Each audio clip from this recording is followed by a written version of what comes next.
హల్లెలూయా. మరి అందరూ కూర్చుని ఎడల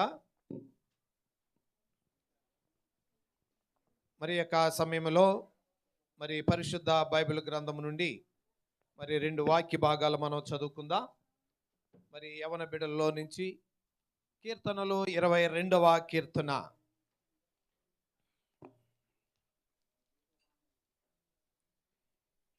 22వ కీర్తన మొదటి నుండి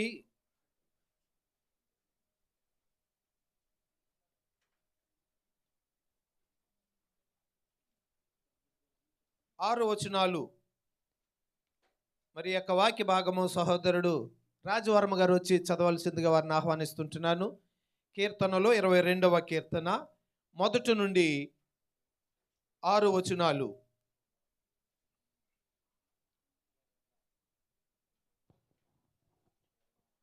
కీర్తనలు 22వ అధ్యాయం మొదటి నుంచి ఇలా రాయబడి ఉన్నది.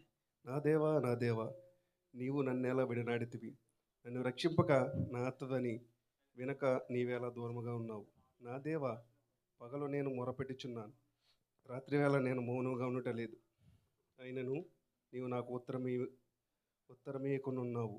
నీవు ఇజ్రాయేలు చేయు స్తోత్రం మీద ఆసున్నై ఉన్నావు. మా పితరులు నీయందు నమ్మిక ఉంచిరి. వారు నీయందు నమ్మిక ఉంచగా నీవు వారికి రక్షించితివి. వారు నీకు మొర్రపెట్టి విడుదల నొందిదిరి. నీయందు నమ్మిక ఉంచిరి, సిగ్గుపడకపోయిరి. నేను నరుడను కాను, నేను పురుగును, నరుల చేత నిందింపబడను, ప్రజల చేత తృణీకరింపబడిన వాడను. దేవుడి నిందించిన. ఆమేన్. మరి 2వ వాక్య భాగముగా యెషయా గ్రంథము 53వ అధ్యాయము మొదటి నుండి 5 వచనాలు. మరి చిట్టి తల్లి వచ్చి చదవలసిందిగా వారిని ఆహ్వానిస్తున్నాను. యెషయా గ్రంథము 53వ అధ్యాయము మొదటి నుండి 5 వచనాలు.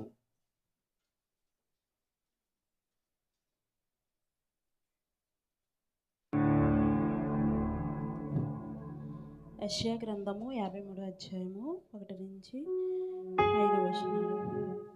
మేము తెలియజేసిన సమాచారము ఎవడెన్నడును యెహోవా బాహువును ఎవరికి బయలుపరచబడెను. లేత మొక్కవలెను, ఎండిన భూమిలో మొలిచిన మొక్కవలెను అతడు ఆయన ఎదుట పెరిగెను. అతనికి స్వరూపమైనను సొగసైనను లేదు. మనం అతని చూచి ఆపేక్షించినట్లుగా అతని యందు స్వరూపము లేదు. అతడు తృణీకరించబడిన వాడును, ఆయను మనుషుల వలన విసర్జింపబడిన వాడును, వ్యసనకాంతులుగాను వ్యాధిని అనుభవించువాడును గాను, మనుషులు చూడనల్లని వాడుగాను ఉండెను. అతడు తృణీకరించబడిన వాడు గనుక మనము అతనిని ఎన్నిక చేయకపోతిమి. నిశ్చయముగా అతడు మన రోగములను భరించెను, మన వ్యసనములను వహించెను. ఆయనను మెత్తబడిన వానిగాను, దేవుని వలన బాధింపబడిన వానిగాను, శ్రమ నొందిన వానిగాను మనం అతన్ని ఎంచితిమి. మన అతిక్రమములను బట్టి అతడు గాయపరచబడెను, మన దోషములను బట్టి నలగగొట్టబడెను. మన సమాధానార్థమైన శిక్ష అతని మీద పడెను. అతడు పొందిన దెబ్బల చేత మనకు స్వస్థత కలుగుచున్నది. మనమందరము గొర్రెల వలె త్రోవ తప్పిపోతిమి. మనలో ప్రతివాడును తనకిష్టమైన త్రోవకు తొలగెను. యెహోవా మన అందరి దోషములు అతని మీద మోపెను. ఈ కొద్ది వాక్యం దేవుడు దీవించును గాక. ఆమేన్.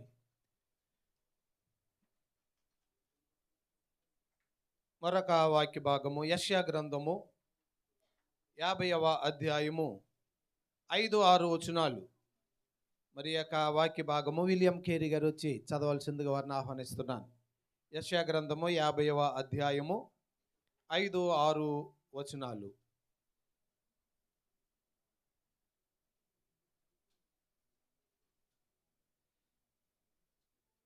తర్వాత సామ్యూల్ గోల్డ్ గారు ఒక పల్లవి చరణం పాట సిద్ధంగా ఉండండి. ఆ తర్వాత ఇంకా సిలువలో మాటలు ధ్యానానికి వెళ్ళిపోదాం.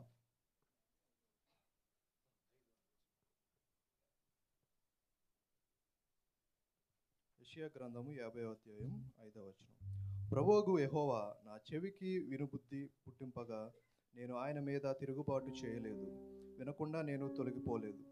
కొట్టువారికి నా వీపును అప్పగించి తిని, వెంట్రుకలు పెరివేయవారికి నా చంపలను అప్పగించి తిని, ఉమ్మివేయవారికి అవమానపరచు వారికి నా ముఖము దాచుకొనలేదు. దేవుడి కొద్ది వాక్యము దీవించును. ఆమేన్. మరి సమయంలో అందరూ కూడా మరి సామ్యూయల్ గోల్డ్ ఒక ప్రత్యేకమైనటువంటి పాట పాడుతుంటుండగా మరి అందరము కూడా సంతోషముతో ప్రభుని ఘనపరుద్దాం.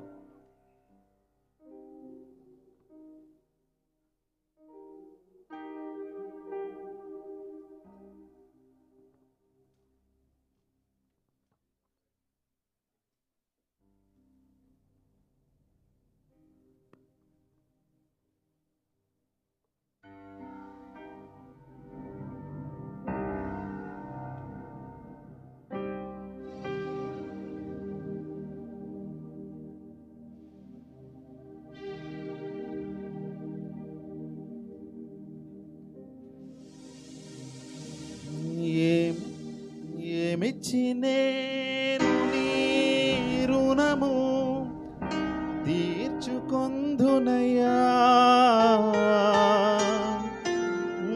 ఏమిచ్చినా నీ రుణం తీర్చలేనయ్యా,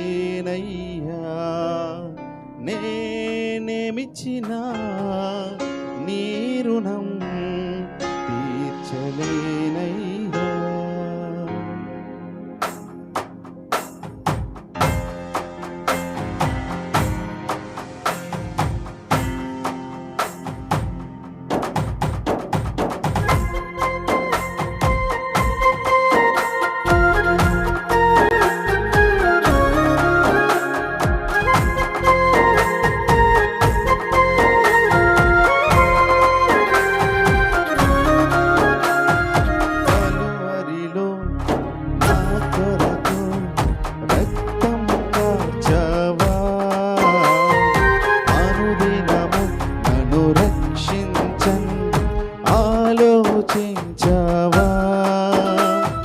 కలువరిలో నా కొరకు రక్తం కార్చావా,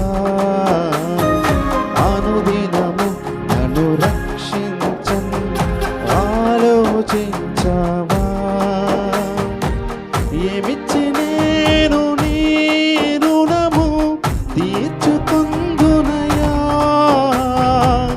ఏమిచ్చి నేను నీ రుణము తీర్చుకొందునయ్యా,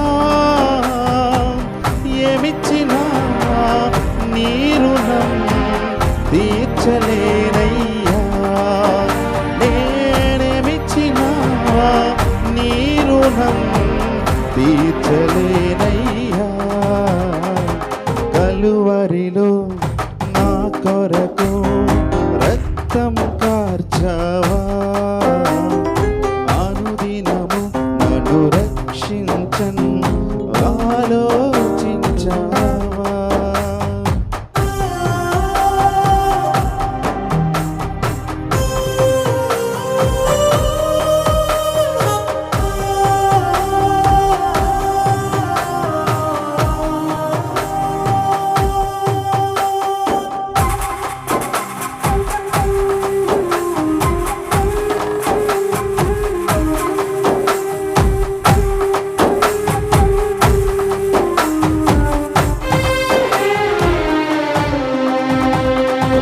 ఆలోచనలే లేని పనులే చేసి ఉన్నాను, నే చేసే పనులే చూసి నన్ను సరి చేసావు,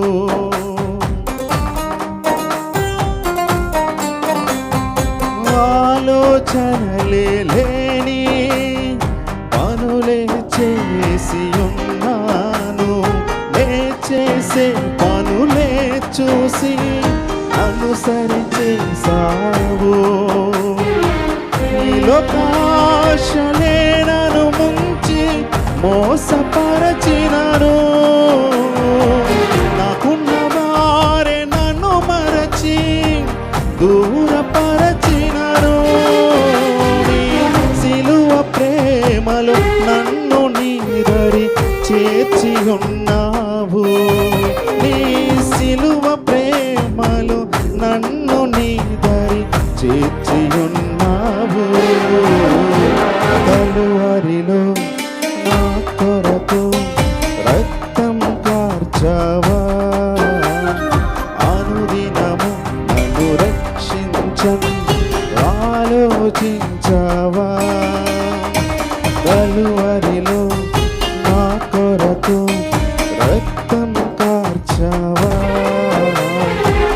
అనుదినము నన్ను రక్షించను ఆలోచించవా ఏమిచ్చి నేను నీ రుణము తీర్చుకొందునయా ఏమిచ్చి నేను నీ రుణము తీర్చుకొందునయా ఏమిచ్చినా నీ రుణం తీర్చలేనయ్యా నేనేమిచ్చినా నీ రుణం తీర్చలేనయ్యా. హల్లెలూయా.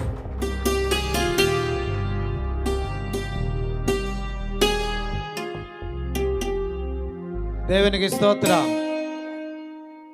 ప్రియులరా, మరి శిలువ ధ్యానములోనికి వెళ్ళే ముందు యేసు ప్రభు వారు శిలువలో పలికినటువంటి 7 మాటలకి, అనగా శిలువ వేయబడక ముందు ఆయనకు ఏమేమి ఎవరెవరు తీర్పులనిచ్చారో ఒక్క ఉపోద్ఘాతంగా ఒక 3-4 నిమిషాలు నేను తెలియపరిచిన తర్వాత మరి యొక్క మాటలు ధ్యానించడానికి మరందరూ కూడా సిద్ధంగా ఉండాలని మనవి చేస్తుంటున్నాను. రాత్రి అప్పగింపబడినటువంటి రాత్రి ఎవరు అప్పగించబడ్డారు? దేనికి అప్పగించబడ్డారు? ఏమండి చెప్పండి, ఎవరు అప్పగించబడ్డారు? రాత్రి కాల సమయంలో మనము యేసు ప్రభు వారిని ఆయనతో పాటు 3.5 సంవత్సరాలు ఉన్నటువంటి శిష్యుడైనటువంటి ఇస్కరియోతు యోధ సైనికులకు ఎలాగ అప్పగించాడండి? ఏమిచ్చి అప్పగించాడు? ఒక ముద్దుతో. ముద్దు అనేది సాధారణంగా ప్రేమకు సూచన. ఎవరైనా దూర ప్రాంతాల నుంచి మరి వచ్చారనుకోండి, ఏం చేస్తారు? సాధారణంగా బాగా దగ్గరలైనా లేకపోతే బాగా ఆత్మీయులైనా కామెడీస్ పట్టుకుని ముద్దు పెట్టుకుంటారు. ఎందుకంటే ముద్దు అనగా ప్రేమకు సాదృశ్యం. మరి ఇస్కరియోతు యూదా పెట్టినటువంటి ముద్దది ఒక ముద్దు పెట్టి ఆయనను అనేకమైన భయంకరమైనటువంటి శ్రమలో పెట్టడానికి, సిలువ వేయటానికి అప్పగించాడంటే అది ఏ ముద్దండి? ద్రోహపు ముద్దు. ఎంత ద్రోహం అండి! అలాగన యేసు ప్రభుని ఒక ముద్దుతో రానువారికి అనగా సైనికులకి అప్పగించేశారు. అప్పగించిన తరువాత ప్రియులరా, ఆ రాత్రియు మరునాడు సిలువేయబడి తీర్పు ఇచ్చు వరకు ప్రభువుని ఆ అర్ధరాత్రి నుండి ఉదయం 6 గంటల వరకు కూడా 6 సార్లు విమర్శలోనికి, తీర్పులోనికి ఆయనను తీసుకుని వెళ్ళిరి. 6 స్థలాల్లో ఆయనకు తీర్పుని లేక విమర్శలోనికి తీసుకుని వెళ్ళారు. మొదటగా చూస్తే ఆ దినాలలో మరి ప్రధాన యాజకులుగా అన్న కయప వారు ఉన్నారు.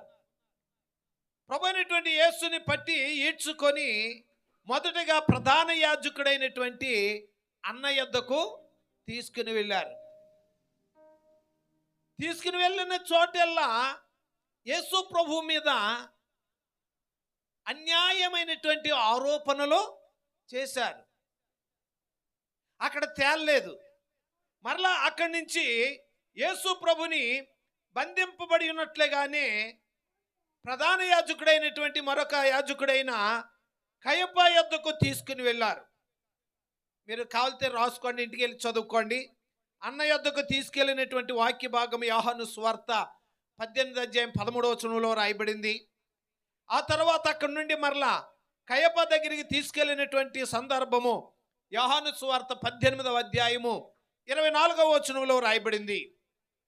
అక్కడ వీళ్ళు ద్వారా అవ్వక కారణమున మరి ఉదయం కాగానే ప్రజలను, పెద్దలను, ప్రధాన యాజకులను, శాస్త్రులను మరి సభ నుండి ఆయనను సన్హెద్రిన్ అనేటువంటి సభకు ఆయనను మరి తీసుకుని వెళ్ళారు. అక్కడ ఆ యొక్క సభలు అనేక రకాలుగా ఆయనని నిందించి దూషణలు పెట్టి ఆయనని హేళన చేసి, ఏమండి, అక్కడ కూడా అవలేదు. అయితే అంతటి వారందరూ లేచి ఆయనను ఎక్కడికి తీసుకుని వెళ్ళారంటే పిలాతు దగ్గరికి తీసుకుని వెళ్ళారు. పిలాతు అడుగుతున్నాడు, యేసుప్రభుని గురించి అడిగినప్పుడు ఈయన గలిలీయుడా అని అడిగాడు. ఆ గలిలీయుడు అన్నప్పుడు ఈ గలిలీయుడు అక్కడ ఉన్నటువంటి రాజు అయినటువంటి హేరోదు చేతి కిందకి వస్తాడు కనుక మీరు ఆయనను అక్కడికి తీసుకుని వెళ్ళండి. ఎవరి దగ్గరికి? రాజు అయినటువంటి హేరోదు దగ్గరికి తీసుకుని వెళ్ళండి అని చెప్పినప్పుడు, ఇది లూకాసు వార్త 23వ అధ్యాయం 7వ వచనంలో రాయబడింది. అక్కడి నుంచి మరి హేరోదు తన సైనికులతో కలిసి యేసయ్యని చాలా తృణీకరించి అపహసించి ఆయనకు ప్రశస్తమైనటువంటి వస్త్రము తొడిగించి, అక్కడ హేరోదు కూడా యేసు ద్వారా కొన్ని అద్భుతాలు ఆశ్చర్యకార్యాలు చూడాలని ఆశించాడు. ఏమండి, అలాగే ఎన్నో అపహాస్యాలు చేసి మరలా హేరోదు ఏం చేశాడంటే, ఇది నా ద్వారా కాదు, రోమా గవర్నర్ అయినటువంటి పిలాతే దీనికి తీర్పు ఇవ్వాలని చివరగా మరలా హేరోదు ఏం చేశాడంటే పిలాతు దగ్గరికి మరి పంపించాడు. అది లూకాసు వార్త 23వ అధ్యాయం 11వ వచనంలో ఉంది. ఇలాగన సిలువేయబడి తీర్పు ఇచ్చు వరకు యేసయ్యని ఇటు అటు ఈడ్చుకొని పోయి హింస పెట్టిరి. చివరికి పిలాతు ఆయనని ఏదో ఒక రకంగా విడుదల చేయాలని ఆయన ఒక మాట అన్నాడు. పస్కా పండుగ దినమున ఒక ఖైదీని విడుదల చేయుట ఆనవాయితీ కనుక ఈ పస్కా పండుగ దినాన్ని యేసుని విడుదల చేస్తున్నానని అన్నాడు. ఏమండి, యేసుని విడుదల చేస్తున్నాను అని అన్నప్పుడు వారు, వద్దు, యేసుని సిలువేయండి, బందిపోటు దొంగ అయినటువంటి బరబ్బాను విడుదల చెయ్యండి. ఎవరిని కోరుకున్నారండి? గుడ్డి వారికి చూపునిచ్చినటువంటి యేసయ్యను, కుంటి వారికి కాళ్ళు ఇచ్చినటువంటి యేసయ్యను, పక్షవాయు కలిగినటువంటి వారిని స్వస్థపరిచినటువంటి యేసయ్యను, కుష్ఠరోగులు శుద్ధులుగా చేసినటువంటి యేసయ్యను, చనిపోయినటువంటి వారిని బ్రతికించిన యేసయ్యను, దైముల చేత పీడించబడుతున్నటువంటి వారికి మరి విడుదల కలిగించిన యేసయ్యను, అనేక మందిని స్వస్థపరిచి మంచి మార్గములో నడిపించి మంచి బోధలు చేసినటువంటి యేసయ్యను వాళ్ళు ఏమని కోరుకున్నారండి? సిలువేయుడి, సిలువేయుడి. ఎందుకు వీళ్ళకంతా యేసయ్య మీద ద్వేషము? ప్రియులరా, ఆ యొక్క దినాలలో శాస్త్రులు, పరిసయ్యులు, సద్దుకయ్యులు, హేరోదీయులు, ప్రధాన యాజకులే వారు గ్రామంలోనైనా సమాజంలోనైనా పెద్దరకాలు. వాళ్ళు ఏది చెప్తే అదే చేయాలి. కానీ ఆ యొక్క దినాలలో వీళ్ళందరినీ పట్టించుకోవటం మానేసి యేసు ప్రభు యొక్క బోధలు విన్నటువంటి వారు, ఆయన నోటి నుంచి వచ్చే దయగలిగిన మాటలు వినినటువంటి వారు, వీళ్ళందరినీ లెక్క చేయకుండా యేసుని వెంబడించుట వలన సమాజంలో వీరి పరపతి అంతా ఏమైపోయిందండి? పడిపోయింది. వీళ్ళందరూ కలిసి యేసయ్యకు మీద అన్యాయపు తీర్పులు చెప్పి, ఏమైనా సరే ఈయన బ్రతికి ఉంటే, ఎవరో యేసయ్య, మనల్ని ఎవరో పట్టించుకోరు. కొన్ని స్థలాలు అంటారు, లోకమంతా ఆయన వెంటే వెళ్ళిపోతుంది, ఆయనను ఎలాగో సంహరిందమా అని ఆలోచనలు చేశారంటండి. ప్రభునందు ప్రియమైనటువంటి వారలారా, అది వాళ్ళకి అసలైన బాధ యేసయ్య మీద. అప్పటికి యేసు నిరపరాధిగా పాపం చేసినటువంటి వాడుగా, ఆయన పాపం చేయలేదు కానీ అలా దోషిగా పిలాతు దగ్గర నిలబడినప్పుడు పిలాతు భార్య ఇంటిలో నుంచి వచ్చి వీళ్ళందరి కేకలకి ఈయన ఎక్కడ శిలువ మరణానికి అప్పగించేస్తాడేమని ఆమె వచ్చి అంటుంది, అయ్యా ఆయన నీతిమంతుడు,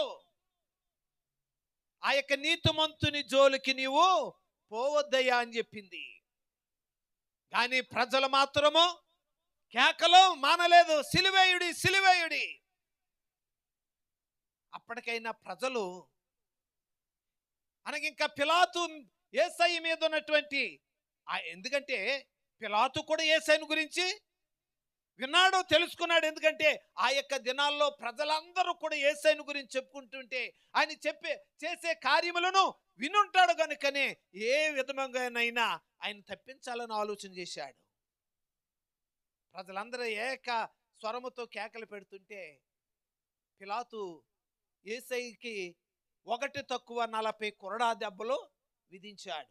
ఎందుకో తెలుసా? మరణాన్ని కాదు, ఈ కొరడా దెబ్బలు ఆయనను కొడుతుంటే, ఆయన బాధపడుతుంటే ఈ ప్రజలందరి యొక్క హృదయము కరుగుతుందేమో, వద్దని అంటారేమని చెప్పేసి 1 - 40 దెబ్బలు కొట్టారు యేసయ్యని. నిన్న విలియం ఎడ్వర్డ్స్ గారు ఒక మెసేజ్లో ఈ కొరడా దెబ్బలను గురించి కొట్టినటువంటి విధానాన్ని మరి ఆయన చెప్పుతూ ఉంటే ఏ మనుష్యుడు కూడా సహించలేడు, బతకలేడు. అంత భయంకరంగా ప్రభుని హింసించారని, నిజంగా ఎంత కఠినంగా హింసించారో. ఎందుకంటే ఆయనకు బాగా హిస్టరీ బాగా తెలుసు. ఆయనకి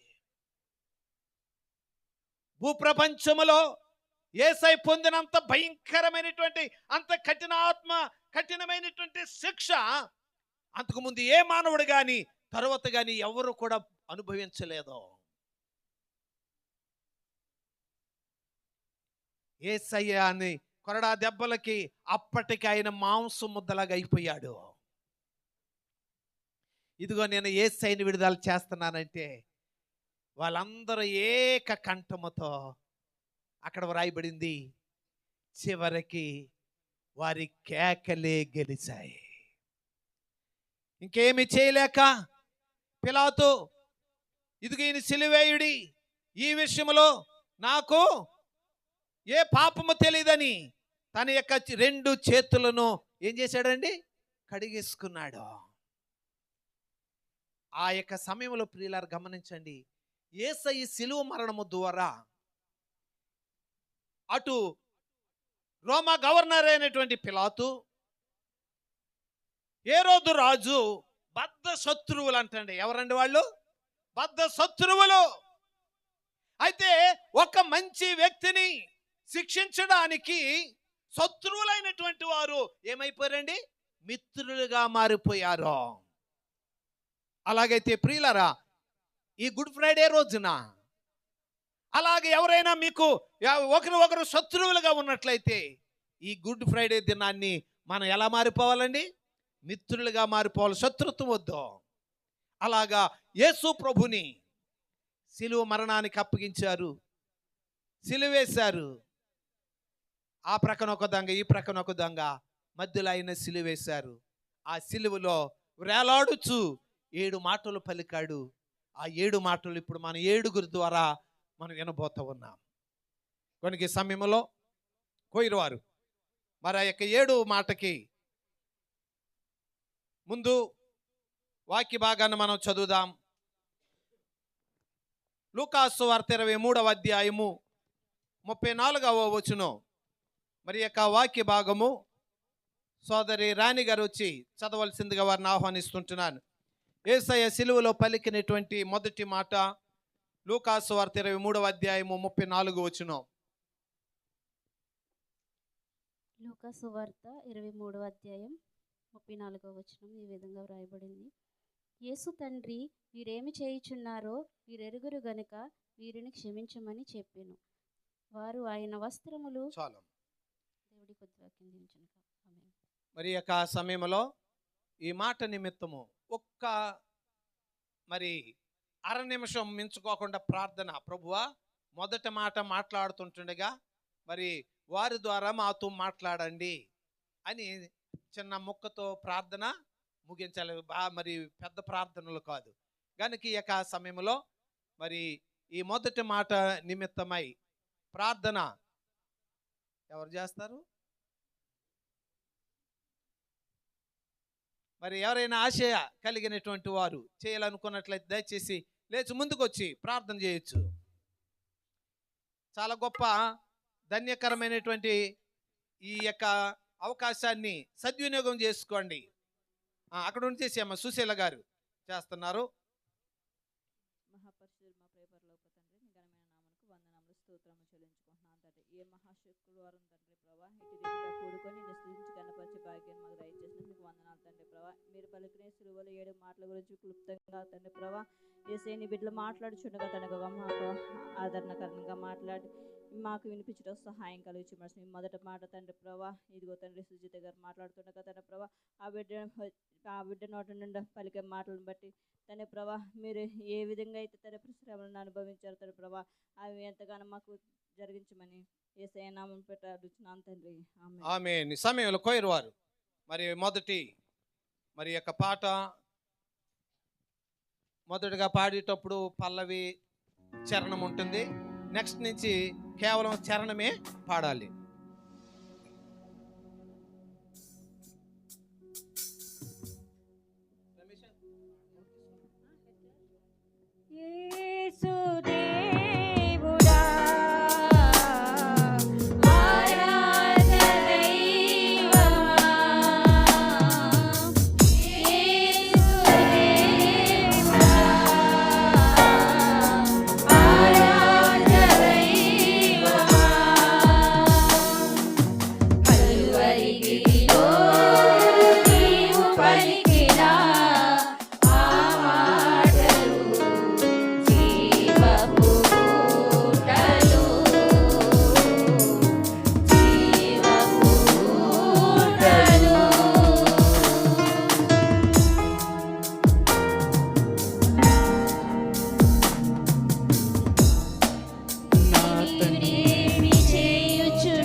మరి 7 మాటలు ధ్యానించేవారు 7 మాటలు కదండి, 7 నిమిషాలు చొప్పున ఒక్కొక్కరు 7 నిమిషాలు చొప్పున.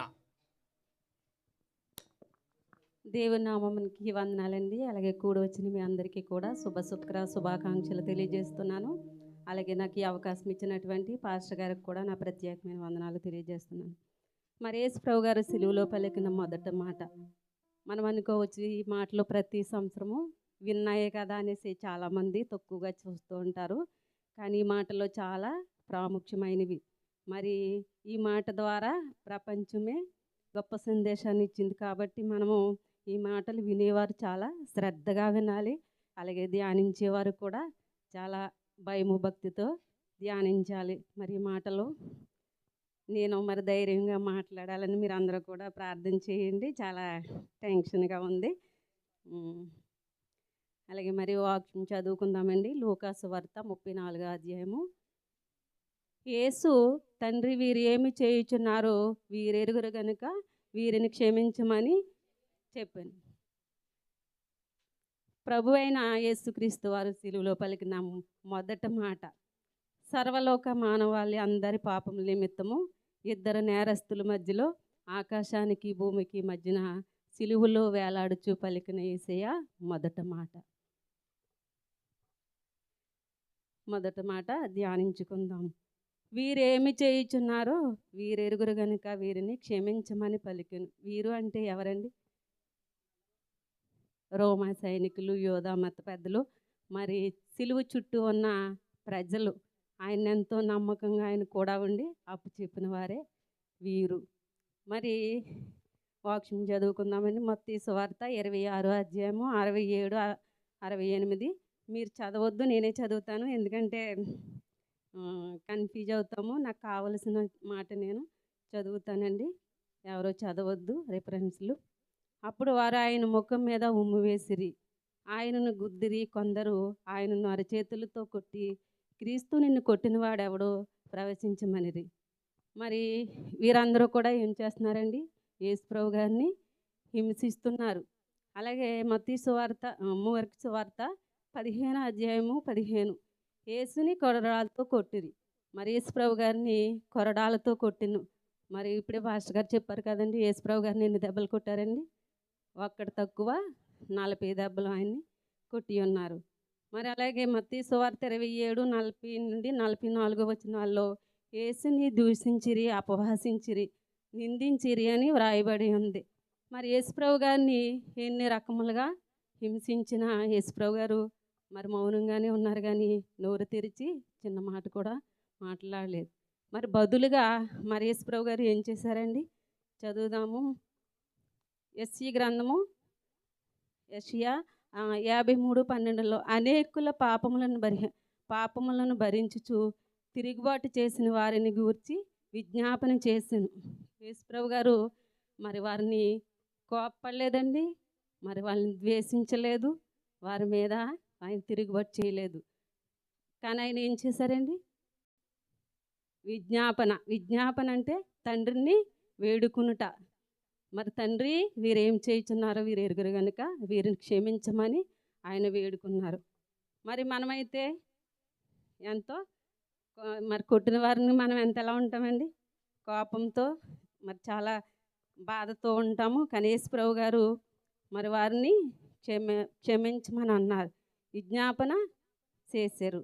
ఏమీ ఎరగరు, వీరికి తెలిసింది యేసుప్రభు గారిని హింసిస్తున్నామని వారికి తెలుసు. కానీ ఒకటి ఎరగరు వీరు, ఏంటి? యేసు ద్వారా లేఖనములు నెరవేరుతాయని, కానీ మరి యేసే పరలోక రాజ్యానికి మార్గమని వారికి తెలియదు. అలాగే నశించిన దాన్ని వెతికి రక్షించడానికి వచ్చిన రక్షకుడని వీరు ఎరుగురు కనుక వీరిని క్షమించమని పలికారు. మరి ఆయన ఎవరో తెలిసి ఉండిన ఎడల ప్రభు అయిన సిలువుని ఎయ్యకపోదురేమని 1 కొరింథీ 2 అధ్యాయం 8వ వచనంలో అపోస్తులైన పౌలు గారు తెలియజేశారు. మరి యేసుప్రభు గారిని ఎన్నో విధాలుగా హింసించిన వారు మరి ఒక్క మాట కూడా బదులు చెప్పలేదు, మనల్ని క్షమించేవారుగానే ఉన్నారు. ఆయన మన పాపాల నిమిత్తమై సిలువలో వేలాడారు. యేసుప్రభు వారు వారందరినీ ఎంతో ప్రేమతో క్షమించాడు. మరి మనం ఎలా ఉండాలండి? చూద్దామండి, వాక్యంలోనే చూద్దాము. 4 ఏపీసీలు రాసిన పత్రిక 4వ అధ్యాయము. ఒకని ఎడల ఒకడు దయగలిగి కరుణావృద్ధులై క్రీస్తునందు దేవుడు మిమ్మల్ని క్షమించిన ప్రకారము మీరును ఒకరినొకరు క్షమించుకొనుడి. మరి యేసుప్రభు గారు అయితే ఏమన్నారండి? దయగలిగి కరుణావృద్ధులై అంటే మంచి హృదయంతో ఒకరినొకరిని క్షమించుకోవాలని వ్రాయబడి ఉంది. అలాగే మార్కు సువార్త 11:25-26లో కూడా ఒక మాట ఉందండి. మీరు ఒకరి మీద విరోధం ఏమైనాను కలిగి ఉన్నను ఎడల మీరును నిలబడి ప్రార్థన చేసినప్పుడల్లా వానిని క్షమించడని రాయబడి ఉంది. అప్పుడు పరలోకమందున్న మీ తండ్రి మీ పాపములను క్షమించును. మరి ఇక్కడ వాక్యంలో చూసినట్లయితే మనం దయగలిగి ఉండాలి. విరోధంగా ఉన్న ఏం చేయాలండి? ప్రార్థన చేయాలి. మరి రాత్ర ప్రభువులు తీసుకునే ముందు మనము ప్రార్థన చేసుకుంటాం కదండి, మన పాపాలు క్షమించమని. మరి మనము శత్రువుని ప్రేమించకుండా, మనము ఎవరిని క్షమించకుండా ఉండి మనము ప్రభువుల్లో పాల్గొనడము అది మంచిది కాదు, అది దేవుడికి ఇష్టం కాదు. ఏంటంటే మనం ఎప్పుడైతే విరోధుల్ని, శత్రువుని క్షమించామో అప్పుడే యేసుప్రభు గారు మన పాపాలని క్షమిస్తారు. కాబట్టి ఎవరైనాను హాని చేసినా, హింసించినా క్షమించేవారిగా ఉండాలని కొలసీ పత్రిక 3వ అధ్యాయం 13వ వచనంలో రాయబడి ఉంది. అలాగే ఉదాహరణకి నేను ఒక మాట చెప్తానండి. శేపాను యేసుప్రభుని గూర్చి సువార్త బోధిస్తుండగా కొందరు ఆయన రాళ్ళతో కొట్టి చంపిరి.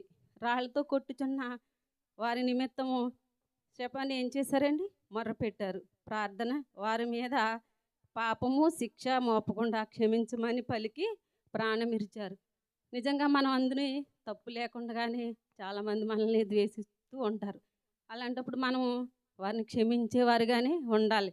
కోపంతో ద్వేషంతో మరి మనసు నిండా బాధ పెట్టుకుని ఉన్నట్లయితే అది దేవునికి అంగీకారం కాదు. కాబట్టి మనం ఒకరిని క్షమించేవారుగానే ఉండాలి. క్షమాపణ అనేది చాలా గొప్పది. ఎందుకంటే క్షమించటం వల్ల ఎంతోమంది సంతోషంగా ఉంటారు. అలాగే మనం కూడా చాలా సంతోషంగా ఉంటాం. ఒక మాట చెప్తానండి, ఎందుకంటే మనశ్శాంతి లేని వాళ్ళు మరి వాళ్ళు సంతోషంగా ఉండలేరు. భార్యాభర్తల మధ్యన సమాధానం లేక, కుటుంబంలో సమాధానం లేక, అలాగే అక్క చెల్లెల మధ్యన ఏంటి, అన్నదమ్ముల మధ్యన ఏంటి, మరి మనకి విరోధం రావచ్చు. తప్పు మంద కానిపోయినా మనము క్షమించేవారుగానే ఉండాలి. అలాగైతేనే మరి యేసు ప్రభు మనల్ని క్షమిస్తారు. అలాగే మరి వ్యభిచార స్త్రీ కొరకు కూడా మనకు తెలుసు. వ్యభిచారం చేస్తూ మరి ఆమె పట్టబడినప్పుడు కొంతమంది యేసు వద్దకి తీసుకుని వెళ్ళారు. మరి యేసుప్రభు గారు వారిని తీర్పు తీర్చమన్నప్పుడు యేసుప్రభు గారు ఏమన్నారండి? ఆమెకి శిక్ష విధించారా? లేదు కదా. మరి ఆమె క్షమించాడు కాబట్టి ఆమె సమాధానంగా సంతోషంగా ఆమె జీవితాన్ని కొనసాగించినట్లు మరి రాయబడి ఉంది. యోహాను సువార్త 8వ అధ్యాయంలో రాయబడి ఉంది. మరి మనము ఒకరిని క్షమించే విధానంగానే ఉండాలి కానీ మరి బాధ పెట్టే విధానంగా ఉండకూడదు. అలాగే టెన్షన్తో బాధలతో ఉంటే మనకి ఆరోగ్యం కూడా మంచిది కాదు. బీపీలు షుగర్లు ఎక్కువైపోతాయి. కాబట్టి మరి ఒకరిని క్షమించటం వల్ల మరి ఎంతో వీళ్ళు గొప్ప గొప్ప కార్యాలు మనకి జరుగుతాయి. కాబట్టి మనం అందరము కూడా క్షమించేవారుగానే ఉండాలి. ఎవరిని ద్వేషించేవారుగా కానీ శత్రువులుగా కానీ ఉండకూడదు. మరి యేసుప్రభు గారిని ఎంత హింసించినా మరి ఎన్నో విధాలుగా మరి ముఖం మీద ఉమ్ము వేసి ఆయన అరచేతులతో కొట్టి నేను కొట్టిన వారు ఎవరైనా గేలెం చేసినా యేసుప్రభు గారు ఎవరిని చిన్న మాట కూడా నోరు తెరిచి మాట్లాడలేదు. వీరేమి చేయుచున్నారో వీరెరుగురు గనుక వీరిని క్షమించమని అన్నారు. అలాగే మనం కూడా మనల్ని ఎవరైనా సరే హింసించినా మనము సహించుకోవాలి కానీ ఎవరిని ద్వేషించేవారుగా ఉండొద్దు. మరి పాస్టర్ గారు చెప్పినట్టు గుడ్ ఫ్రైడే రోజున ఇక్కడ ఎవరైనా ద్వేషంతో కోపాలతో ఉన్నట్లయితే ఒకరినొకరు క్షమాపణ చెప్పుకుని సమాధానం పడి దేవుని సన్నిధిలో మరి ఈ మాట ద్వారా మరి ఎంతోమంది మార్పు చెందాలని కొద్ది మాటలు నేను తెలియజేస్తున్నాను. ఈ కొద్ది మాటలు దేవుడు దీవించి ఆశీర్వదించును గాక. దేవునికి స్తోత్రం. మరి మొదటి మాట గురించి చక్కని మాటలు మనం విన్నాం. మరి పాస్టర్ గారు హల్లెలూయా లేకపోతే ఇక్కడ నిలబడేంత వరకు మీరు అవకాశం ఇవ్వకండి. 7 నిమిషాలు అంటే 7 నిమిషాలే. ఎందుకంటే 6:30కి మనము ఖాళీ చేసేయాలి. ఒక్క నిమిషం కూడా లేట్ చేయొద్దు అన్నారు. చక్కని మరి వివరణ మనం విన్నాం. ఇప్పుడు రెండవ మాటగా మరి దేవుని యొక్క పరిశుద్ధ గ్రంథం నుండి లూకాసు వార్త 23వ అధ్యాయము 43వ వచనం సహోదరి ఎం జ్యోతి గారు వచ్చి చదవలసిందిగా వారిని ఆహ్వానిస్తుంటున్నాను. లూకాసు వార్త 23వ అధ్యాయము 43వ వచనం. అమ్మా కొయ్య మీరు లేచి నిలబండి. మరి వాళ్ళు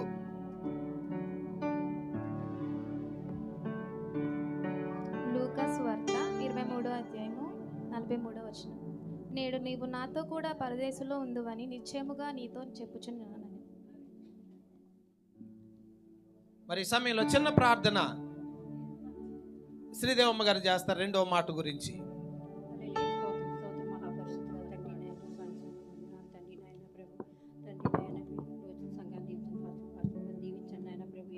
రెండో మాటగా తండ్రి బిడ్డ పలుచుంది కదా మాటలో మీరు ఉండండి నాయన. ఈ రోజు జరుగుతున్న 7 మాటలు కూడా తోడు సహాయం చేయండి. శిలువ జ్ఞానం తండ్రి నాయన ఈ 40 రోజులు తండ్రి నాయన ఉపాసనలో ఎంతగానో కాచి కాపాడి దీవించి ఆశీర్వదించి తండ్రి మీరు ఇచ్చిన సంఘాన్ని బట్టి వందనాలు తండ్రి. స్తోత్రం తండ్రి. ఎంతోమంది అపాయంలో నన్ను నశించిపోయారు. మమ్మల్ని జ్ఞాపకం చేసుకుని తండ్రి ఇటు విధంగా తండ్రి నాయన ప్రభు ఎంతగానో మరి మమ్మల్ని ఆశీర్వదించి క్షణంలో మమ్మల్ని ఇక్కడ ఉంచిన విధానం బట్టి వందనాలు తండ్రి. రెండో మాట పలుకుచున్న బిడ్డల్లో మీరు ఉండండి తండ్రి నాయన.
ప్రియులరా, మరి ఎవరు రాకపోయినా ఇంకా నాకు తప్పదేమో. మనము ఇది ఒక పవిత్రమైనటువంటి కార్యము. యేసై సిలువలో పలికినటువంటి ఒక ఏడు మాటలు ఒక మాట నీవు చెప్పే అవకాశం మీద వచ్చిందంటే నీకు ఆ రోజున 1,00,000 రూపాయలు వస్తున్నా సరే దాన్ని విడిచిపెట్టుకుని మనము దేవుని సన్నిధికి రావాలి. అది నిజమైన క్రైస్తత్వం. కనుక ప్రియులారా, దేవుడిచ్చే అవకాశాన్ని మనం దుర్వినియోగం చేసుకోకూడదు. ఇది సంవత్సరానికి ఒకసారి వచ్చేటువంటి అమూల్యమైనటువంటి సమయం ఇది. సరే, రెండో మాటని నేనే తెలియచేస్తాను. లూకాసు వార్త 23వ అధ్యాయము 43వ వచనాన్ని ఈ రీతిగా రాయబడింది. అందుకు ఆయన వానితో, నేడు నీవు నాతో కూడా పరదైసులో ఉందువని నిశ్చయముగా నీతో చెప్పుచున్నాను నేను. యేసయ్య సిలువలో పలికినటువంటి రెండవ మాట, ఆయన దొంగతో అనగా యేసయ్య కుడివైపున ఒకరిని ఎడమవైపున ఒకరిని, నేరస్తులు, బందిపోటు దొంగలు సిలువేయబడ్డారు. ఈ యొక్క ఇద్దరు దొంగల్లో ఒక దొంగ మార్పు చెందాడు. ప్రీతం గారు రెండో మాట చెప్తారా?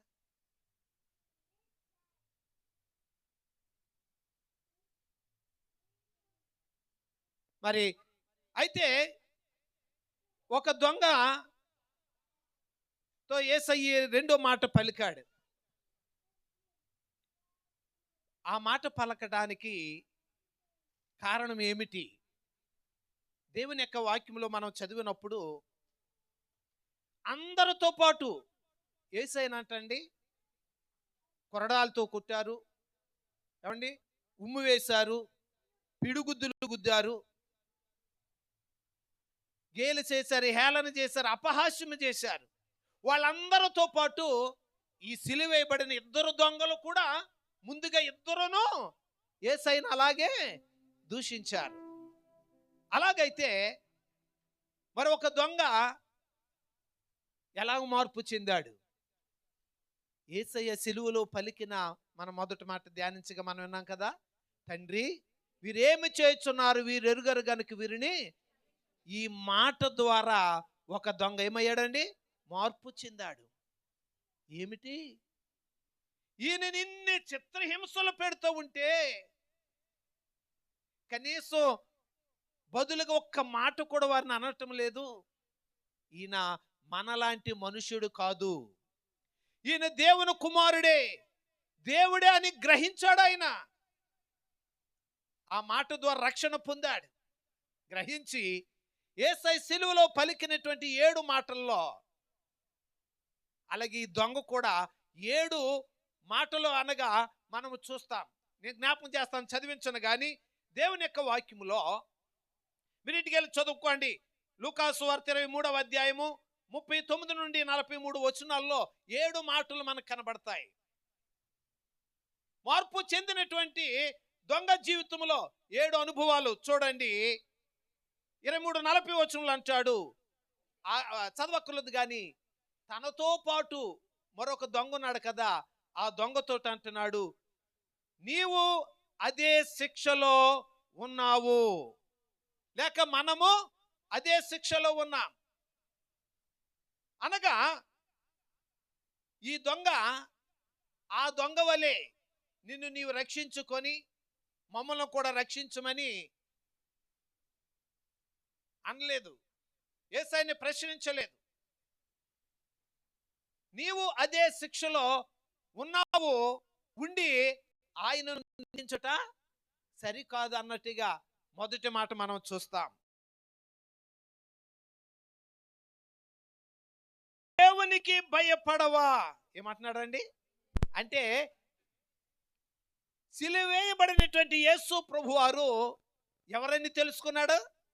ఆ దొంగ మార్పు చెందినవాడు ఆయన దేవుడని తెలుసుకున్నాడు. గనుక నీవు దేవునికి భయపడవా? మార్పు చెందినటువంటి దొంగ ఇప్పుడు దేవునికి ఏమయ్యాడండి? భయపడతా ఉన్నాడు. 3వ మాట, 23వ అధ్యాయం 41వ వచనములో మనకైతే ఇది న్యాయమే. మనం ఎన్నో హత్యలు చేస్తాం, ఎన్నో నేరాలు చేస్తాం, ఎన్నో దోపిడీలు చేస్తాం, ఎన్నెన్నో. మనం చేసిన దానికి శిక్ష న్యాయమే. అనగా తాను చేసినటువంటి తప్పిదాల్ని ఆయన బహిరంగంగా ఒప్పుకుంటున్నాడు. 4వదిగా మనము చూస్తే ప్రియులరా 41వ వచనములో యేసయ్యను గురించి అంటున్నాడు, ఈయన ఏ తప్పిదమో చెయ్యలేదో. నీవు నేను ఎన్నో తప్పిదాలు చేశాం, కానీ ఈయనైతే ఏ తప్పిదము చెయ్యలేదు. అంటే ఆయన పరిశుద్ధుడని గ్రహించాడు. ఏ పాపము చేయనటువంటి పరిశుద్ధుడని గ్రహించాడు, తెలుసుకున్నాడు. 5వదిగా చూస్తే ప్రియులార 42వ వచనములో అంటున్నాడు, యేసు. గమనించండి, యేసు అనే మాటకు అర్థము రక్షకుడు. తన ప్రజలను వారి పాపముల నుండి ఆయనే రక్షించును గనుక ఆయనకి యేసు అని పేరు పెట్టబడింది. అంటే యేసు అని పిలిచాడంటే ఆయన రక్షకుడని తెలుసుకున్నాడు. దేవునికి స్తోత్రం. వివరించడానికి సమయం లేదు ప్రియులారా. 6వదిగా ప్రియులారా మనం చూస్తే 42వ వచనంలో అంటాడు, నీ రాజ్యములోనికి వచ్చినప్పుడు. అనగా యేసు రాజు, ఆయనకు ఒక రాజ్యం ఉన్నదని, ఆయన రాజ్యానికి అంతము లేదని, అది శాశ్వత రాజ్యమని ఆ దొంగ తెలుసుకున్నాడు. కాబట్టి ఈ మాట ఉపయోగించాడు. నీవు నీ రాజ్యములోనికి వచ్చినప్పుడు, అనగా పరలోక రాజ్యం ఉన్నదని. అందుకే మనం పరలోక ప్రార్థన చేసేటప్పుడు ఈ ఒక మాట అంటాం, నీ రాజ్యము వచ్చునుగాక. అనగా దేవుని రాజ్యం ఉన్నదని, పరలోకం ఉన్నదని అతడు తెలుసుకున్నాడు. చివరగా 7వ మాట ఏమన్నాడు తెలుసా?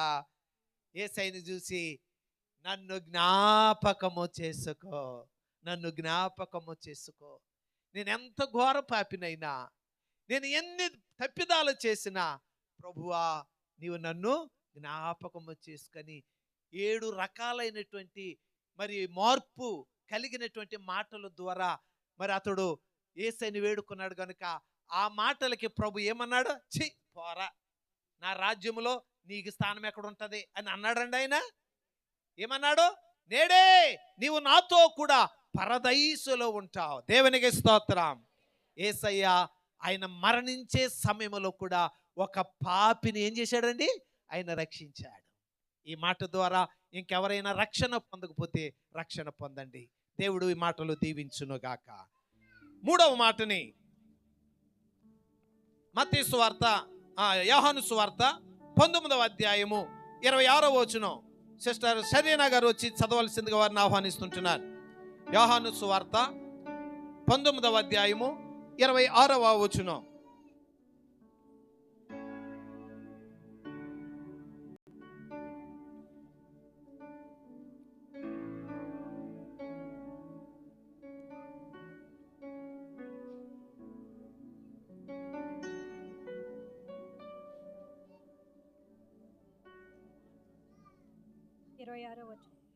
యేసు తన తల్లియు తాను ప్రేమించును శిష్యుడి దగ్గర నిలుచుంటడ చూసి, అమ్మా ఇదిగో నీ కుమారుడు అని తన తల్లితో చెప్పిను. ఈ వాక్యం. మరి సమయంలో ప్రార్థన జాన్సమ్మ గారు వచ్చి చిన్న ప్రార్థన చేస్తారు 3వ మాట నిమిత్తము.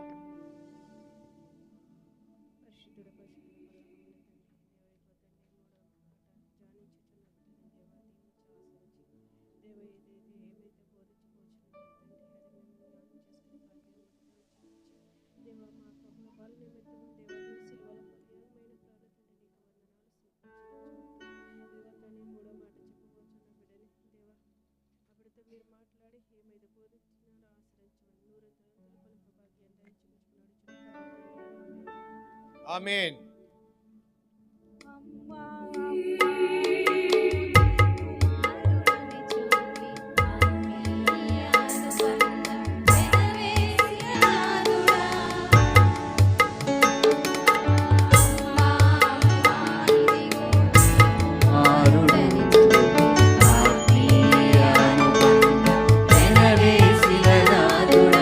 మృత్యు నీడలో కూడా ఆదరించిన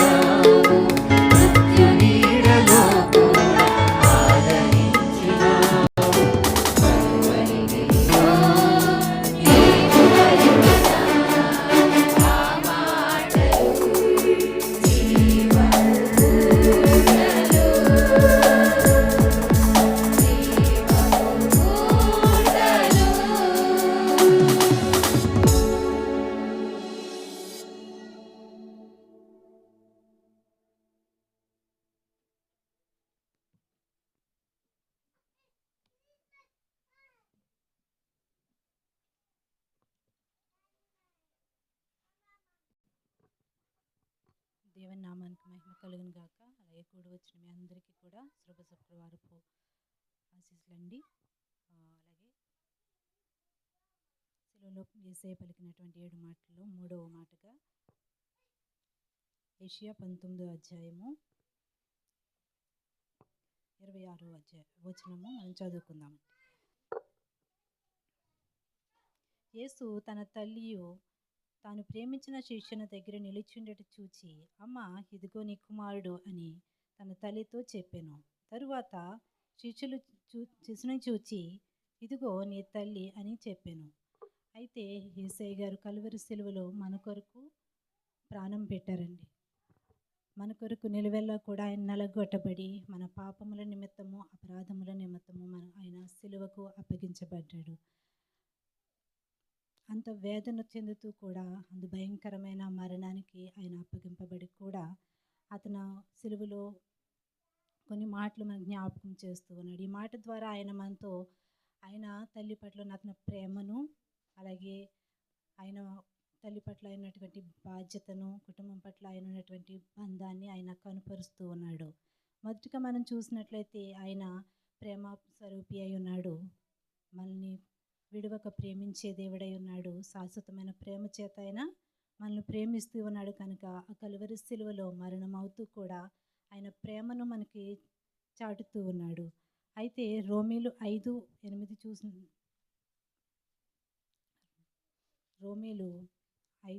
చూసినట్లయితే, అయితే దేవుడు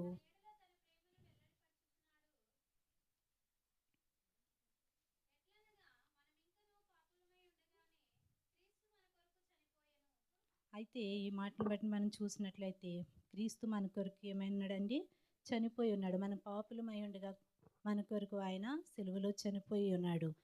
ఆయన చనిపోతూ కూడా ఆయన మన పట్ల ప్రేమ చూపిస్తూ ఉన్నాడు. కరుణ కలిగి ఆయన మనల్ని కటాక్షిస్తూ ఉన్నాడు. తల్లి పట్ల ఆయనకున్నటువంటి బాధ్యతను వ్యక్తపరుస్తూ ఉన్నాడు. ఆయన తల్లిని తండ్రిని సన్మానించవనే ఆజ్ఞను ఆయన ఆ సిలువలో మనకి గుర్తు చేస్తూ ఉన్నాడు. అయితే మన తల్లిదండ్రులు మనం ఏ రీతిగా సన్మానిస్తూ ఉన్నాము అనేది ఈ మాట ద్వారా మా యేసుప్రభు మనతో మాట్లాడుతూ ఉన్నాడు. అయితే ఇంత బాధలో ఉండి కూడా ఆయన కొరడ దెబ్బలు తింటూ నిలువెల్లా కూడా ఆయన చీల్చబడ్డాడు. అనేకమైన బాధలను అతను అనుభవిస్తూ కూడా ఆయన ఏమాత్రము తల్లి పట్ల అతని బాధ్యతను ఏమాత్రము కూడా మర్చిపోవట్లేదు.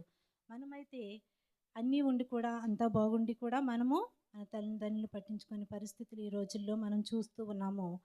కొందరైతే నీ తల్లిని తండ్రిని చూసి నీ వలన ఏమి ప్రయోజనం మాకని అడిగేవారు ఉంటూ ఉన్నారు. అయితే యేసు ప్రభు ఆయన మరణము పొందుతూ కూడా ఆయన చుట్టూ ఉన్నవారు అందరూ కూడా ఆయన విడిచి వెళ్ళిపోయారండి. అప్పటి వరకు కూడా మేము నీతో కడ వరకు ఉంటాము, మిమ్మల్ని విడిచి మేము వెళ్ళమని శిష్యులు కూడా చెప్పారు. అయితే వాళ్ళందరూ కూడా యేసయ్యను విడిచి వారి దారిని భయపడి వెళ్ళిపోయారు. అయితే ఆ సిల్వర్ యొద్దకు వచ్చినప్పుడు మాత్రము అక్కడ 5 మాత్రము మనకు కనపడుతున్న పై వచనాన్ని మనం చూసినట్లయితే ఆయన తల్లి అయిన మరియయు, తల్లి యొక్క సహోదరియు, క్లోపా భార్యయు, మగ్దలేని మరియయు, అలాగే యేసు ప్రేమించినటువంటి శిష్యులు 5 మాత్రమే యేసయ్యను వెంబడించి దూరమున నిల్చుని దగ్గరగా వస్తూ ఆయన చూస్తూ ఉన్నారు. అయితే ఆయన దగ్గరగా నిల్చున్నటువంటి యోహాన్ని చూసి ఆయన ఎంతో ప్రేమించిన కనుక తన తల్లి యొక్క బాధ్యతను యేసయ్య గారు యోహానికి అప్పగిస్తున్నట్టు మనం ఇక్కడ చూస్తూ ఉన్నాము. అయితే తల్లి నిలబడి తన కుమారుడు పడుతున్నటువంటి వేదనను, బాధను ఆమె చూస్తూ ఉంది. కానీ మౌనముగా ఆమె బాధను దిగమింగుకుంటూ ఉంది. ఆమె ఆయన కొరకు మొరపెడుతూ ఉంది. కానీ ఆ యేసయ్య వచ్చినటువంటి చిత్తాన్ని నెరవేర్పు ఇది జరగవలనని ఆమె తన మౌనముగా నిలబడి చూస్తూ ఉంది. అయితే యోహాను గారిని పిలిచి, నీవు ఈ రోజు నుంచి నా తల్లి యొక్క బాధ్యతను నీవు స్వీకరించాలన్నప్పుడు ఆయన తన తల్లిని చేర్చుకున్నట్లు ఈ అధ్యాయంలో మనం చూస్తూ ఉంటాము. అయితే మనము తల్లిదండ్రుల పట్ల విధేయత కలిగి జీవించినప్పుడు మనం ఏమవుతామండి, దీర్ఘాయుష్మంతులం అవుతాము, మనం దీవించబడతాము, మన కుటుంబాలు కూడా ఆశీర్వాదకరంగా ఉంటాయి. మన కొరకు ఆ యేసయ్య పట్టబడ్డాడు, మన కొరకు కొట్టబడ్డాడు, మన కొరకు ఆయన ప్రాణం పెట్టాడు. శాశ్వతమైన ప్రేమ చేత ఈ లోకంలో మనల్ని ప్రేమించిన ఏకైక వ్యక్తి ఎవరైనా ఉన్నారంటే ఆయన యేసయ్య మాత్రమే. ఈ లోకంలో ఉన్నవారు కొంతవరకే మనతో ఉంటారు. మన దగ్గర అన్నీ ఉన్నప్పుడు మనతో ఉంటారు, ఏమీ లేనప్పుడు మనకి దూరంగా వెళ్ళిపోతూ ఉంటారు. అది మన కుటుంబీకులైన, స్నేహితులైన, బంధువులు ఎవరైనా సరే అదే రీతిగా ఉంటారు. ఈ రోజుల్లో మనము ప్రార్థన కలిగి, యేసయ్యకు నమ్మకం కలిగి దగ్గరగా జీవించినప్పుడు ఆయన యొక్క ప్రేమను, సమాధానాన్ని, ఆప్యాయతను మనం పొందుకొని మన కుటుంబాలకి దీవెనకరంగా, ఆశీర్వాదకరంగా ఉంటాయని ఈ మాట ద్వారా యేసయ్య మనతో చెప్తూ ఉన్నారు. ఈ కొద్ది మాటలు దేవుడు తన వెనుకల్లో దీవించి ఆశీర్వదించును గాక. ఆమేన్.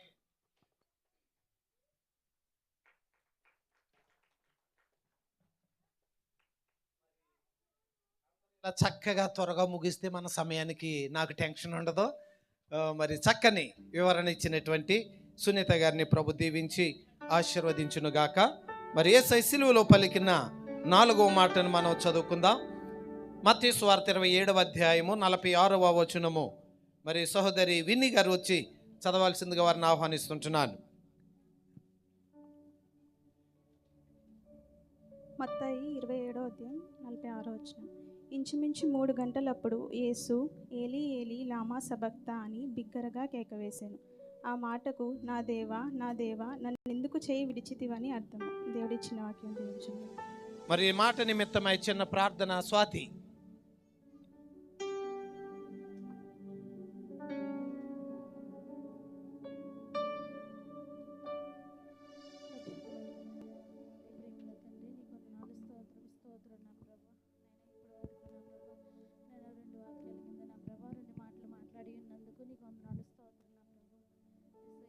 ఇప్పుడైతే 3వ మాటలు మాట్లాడుచుండగానైనా నీవు నా ప్రభా తోడు 4వ మాట మాట్లాడుచుండగా నా ప్రభా మాటలో నా ప్రభా నిన్ను ధ్యానించి నా ప్రభా ఎవరైతేనైతే నీ మాటలు నా ప్రభా నైనా నీ మాటలు చెప్పుచున్నారో వారితో మీరు ఉండి నా ప్రభా నీ మాటలు నా ప్రభా అందరూ వెనుకడిలో నా ప్రభా వినియోగించుకుని నా ప్రభా ఈ సన్నిధానంలో ఉండే భాగ్యం దయచేయమని కొంచెం ప్రార్థన నీ సన్నిధిలో చేర్చుకోమని యేసు నామం నడిపేసుకుంటున్నాం తండ్రి. ఆమేన్.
మరి ఒకసారి సెలువులో పలికిన 7 మాటల్లో 4వ మాట ధ్యానించడానికి దేవుడు నాకు ఇచ్చిన ఈ యొక్క భాగ్యాన్ని బట్టి వందనాలు చెల్లిస్తూ ఉన్నాను దేవునికి. మీ అందరికీ శుక్రవారపు శుభాలు తెలియజేస్తూ ఉన్నాను. ప్రభువైన యేసుక్రీస్తు వారు మత్తయి పలికినటువంటి 4వ మాట మత్తయి రాసిన సువార్త 27వ అధ్యాయం 46వ వచనంలో మనం చదివి ఉన్నామండి. ఏలీ ఏలీ లామా సబక్తా అనే మాటకు అర్థము నా దేవా నా దేవా నన్నెందుకు చెయ్యి విడిచితివని అర్థం. మరి ఈ మాట తండ్రి అయిన దేవునితో మరి వేదనతో తనను గూర్చి తాను సిలువలో పలుకుచూ ఉన్నాడు. సిలువలోనున్న యేసు తండ్రి ఎడబాటును తట్టుకొనలేక మనోవేదనతో మానవునిగా తండ్రికి ప్రార్థన చేయిచూ ఉన్నాడు. పాత నిబంధన గ్రంథంలో ప్రవచనము నెరవేర్చుటను బట్టి మరి ఈ మాట పలుకుతున్నట్లుగా మనం చూస్తాం. మరి యేసుక్రీస్తు వారిని సిలువ వేసే సమయము మరి ఉదయము 9 గంటల నుండి మరి ఆయన సిలువలో వేలాడుచూ ఉన్నాడు. మరి ప్రభువైన యేసుక్రీస్తు ఈ మాట పలికేటప్పటికీ ఇంచుమించు 3 గంటలు సమయం కావస్తుంది. మరి ఒక ప్రక్క ఆయన శారీరక శ్రమను అధికమైనది, మరొక ప్రక్క తండ్రి ఎడబాటు కూడా మరి భరించలేకపోతూ ఉన్నాడు.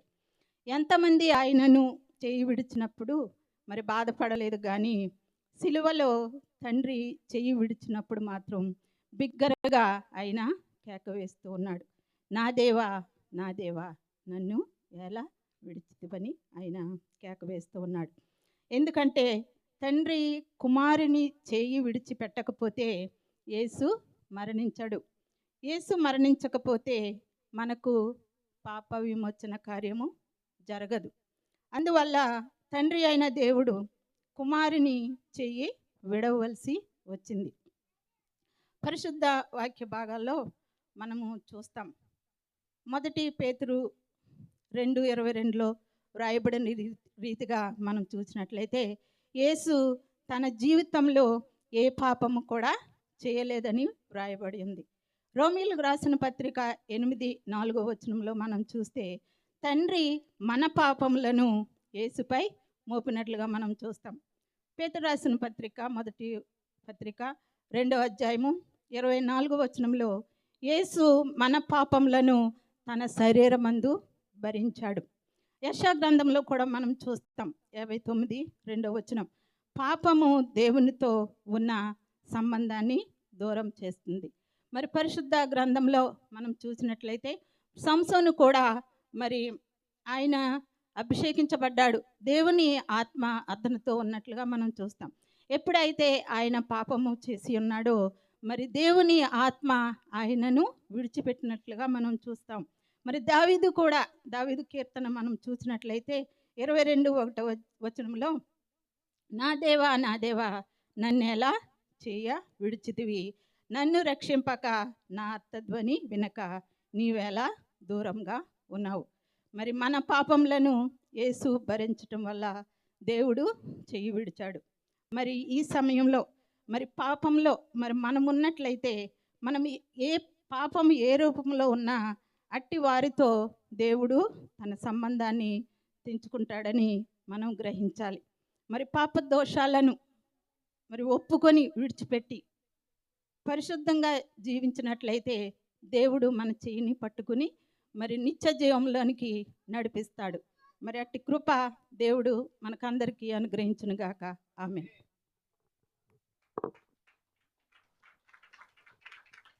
దేవునికి స్తోత్రం. మరి సమయానికి ముందే ముగించారు. దేవుడు ఆ బిడ్డలను దీవించుగాక.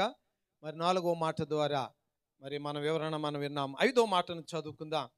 మరి యోహాను సువార్త 19:28 సహోదరి జ్యోత్స్న గారు వచ్చి మరి చదవలసిందిగా వారిని ఆహ్వానిస్తుంటున్నాను. త్వరగా రావాలి. యోహాను సువార్త 19:28 5వ మాట. యోహాను సువార్త 19:28 అటు తరువాత సమస్తమును అప్పటికి సమాప్తమైనదని యేసు ఎరిగి లేఖనము నెరవేరినట్లు నేను దొప్పుకొనుచున్నానెను.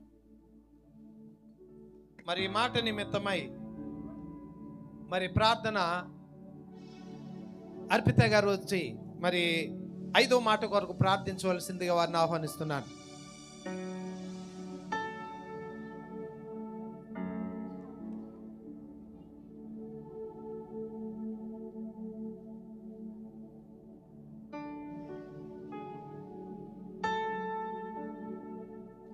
ప్రార్థన చేసుకుందాం. పరలోకమంత తండ్రి, మా యేసయ్య ప్రభా నాయన, ఇదిగో ప్రభా నాయన ఈ శుభశుక్రవారం రోజు ప్రభా నాయన నీ మందిరానికి వచ్చి ప్రభా నాయన నిన్ను ధ్యానించుకోవడానికి ప్రభా నీవు ఇచ్చిన కృపని బట్టి నీకు వేవేలాది వందనాలు స్తోత్రాలు. ఇదిగో ప్రభా నాయన 5వ మాట ప్రభా ధ్యానించిపోతుండగా ప్రభా నాయన చెప్తున్న నీ బిడ్డకి ప్రభా నాయన నీ జ్ఞానాన్ని దయచేసి ప్రభా నాయన నీ మాటలు నాయన తన ద్వారా పలికించి ప్రభా నాయన మా అందరికీ నాయన నేర్చుకోవడానికి సహాయం చేయమని సమస్త ఘనత మహిమ నీకే చెల్లిస్తూ యేసయ్య నామమున ప్రతినాడు వేడుకున్నాం తండ్రి. ఆత్మల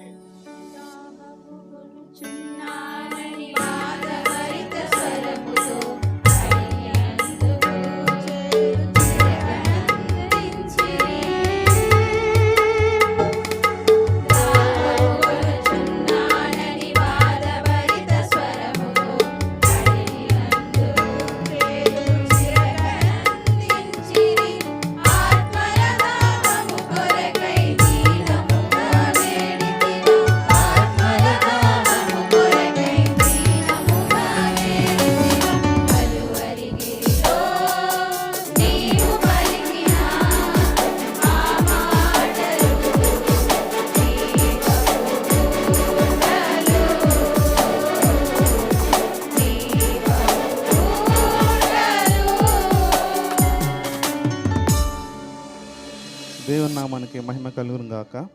సమయం ఇచ్చిన పాస్టర్ గారికి, అలాగే కూడి వచ్చిన మీ అందరికీ నా వందలు నేను తెలియజేస్తున్నాను. అలాగే ప్రార్థన చేసిన నాకు కూడా నా హృదయపూర్వక వందలు నేను తెలియజేస్తున్నాను. ఆఫ్రికా దేశంలో ఒక ముగ్గురు యువకులు ప్రార్థన చేస్తూ ఉన్నారండి. వాళ్ళు ముగ్గురు ప్రార్థన చేస్తున్నారు, ఎందుకంటే దేవుడి దర్శనం వాళ్ళకి కావాలంట. సో వాళ్ళ ఎక్కువ ప్రార్థన చేయటం వల్ల దేవుడి దర్శనం వాళ్ళకి కలిగింది. దేవుడు వాళ్ళ దగ్గరికి వచ్చి అడుగుతున్నారు, మీకు ఏం కావాలి, మీ కోరికలు ఏంటి, ఎంత అలా ప్రార్థన చేస్తున్నారు కదా అని ముగ్గురిని అడిగారు. ఆఫ్రికా దేశం అంటే వాళ్ళు ఎలా ఉంటారండి? నల్లగా ఉంటారు కదా. సో వాళ్ళ ముగ్గురును దేవుడు ఫస్ట్ వ్యక్తిని అడుగుతున్నారు, సరే నీకు ఏం కావాలని కోరుకో అని చెప్పి అడిగితే ఫస్ట్ వ్యక్తి అంటాడు, నన్ను తెల్లగా చేయి ప్రభువా, ఇక్కడ అందరూ నల్లగా ఉంటారు కదా, నన్ను కొంచెం తెల్లగా చేయని అడిగితే దేవుడు అతను తెల్లగా చేస్తారు. అయితే రెండో అతని దగ్గరికి వెళ్ళి దేవుడు అడుగుతారు, నీకు ఏం కోరిక నీకు ఉందని అడిగితే ఆ రెండో వ్యక్తి కూడా అంటాడు, నన్ను తెల్లగా చేయి ప్రభువా అని అడుగుతాడు. సరే అని చెప్పి మూడో ఆయన దగ్గరికి వెళ్తే అతను ఏం చెప్తాడంటే, నాకు పెద్దగా కోరికలు ఏం లేవు ప్రభువా, ఆ ఇద్దరిని తెల్లగా చేసావు కదా, వాళ్ళని నల్లగా చేసి అన్నాడు. సో మనం కూడా పక్కోళ్ళు ఎవరైనా సరే ముందుకెళ్తుంటే మనం వాళ్ళు పడిపోవాలని చూసుకుంటాం. సో మనం క్రైస్తవులుగా మనం అలా ఉండకూడదు. ఎప్పుడు పక్కోళ్ళ కోసం మనం ప్రార్థన చేయాలి, పక్కోళ్ళ యొక్క రక్షణ కోసం మనం ఎప్పుడు ప్రార్థన చేయాలి. నాకు టైం చాలా తక్కువ అనిపించింది, పాస్టర్ గారు ఇచ్చింది. నేను ఎక్కువ ప్రిపేర్ అయిపోయాను, బాగా ఎక్కువ ప్రిపేర్ అయ్యాను.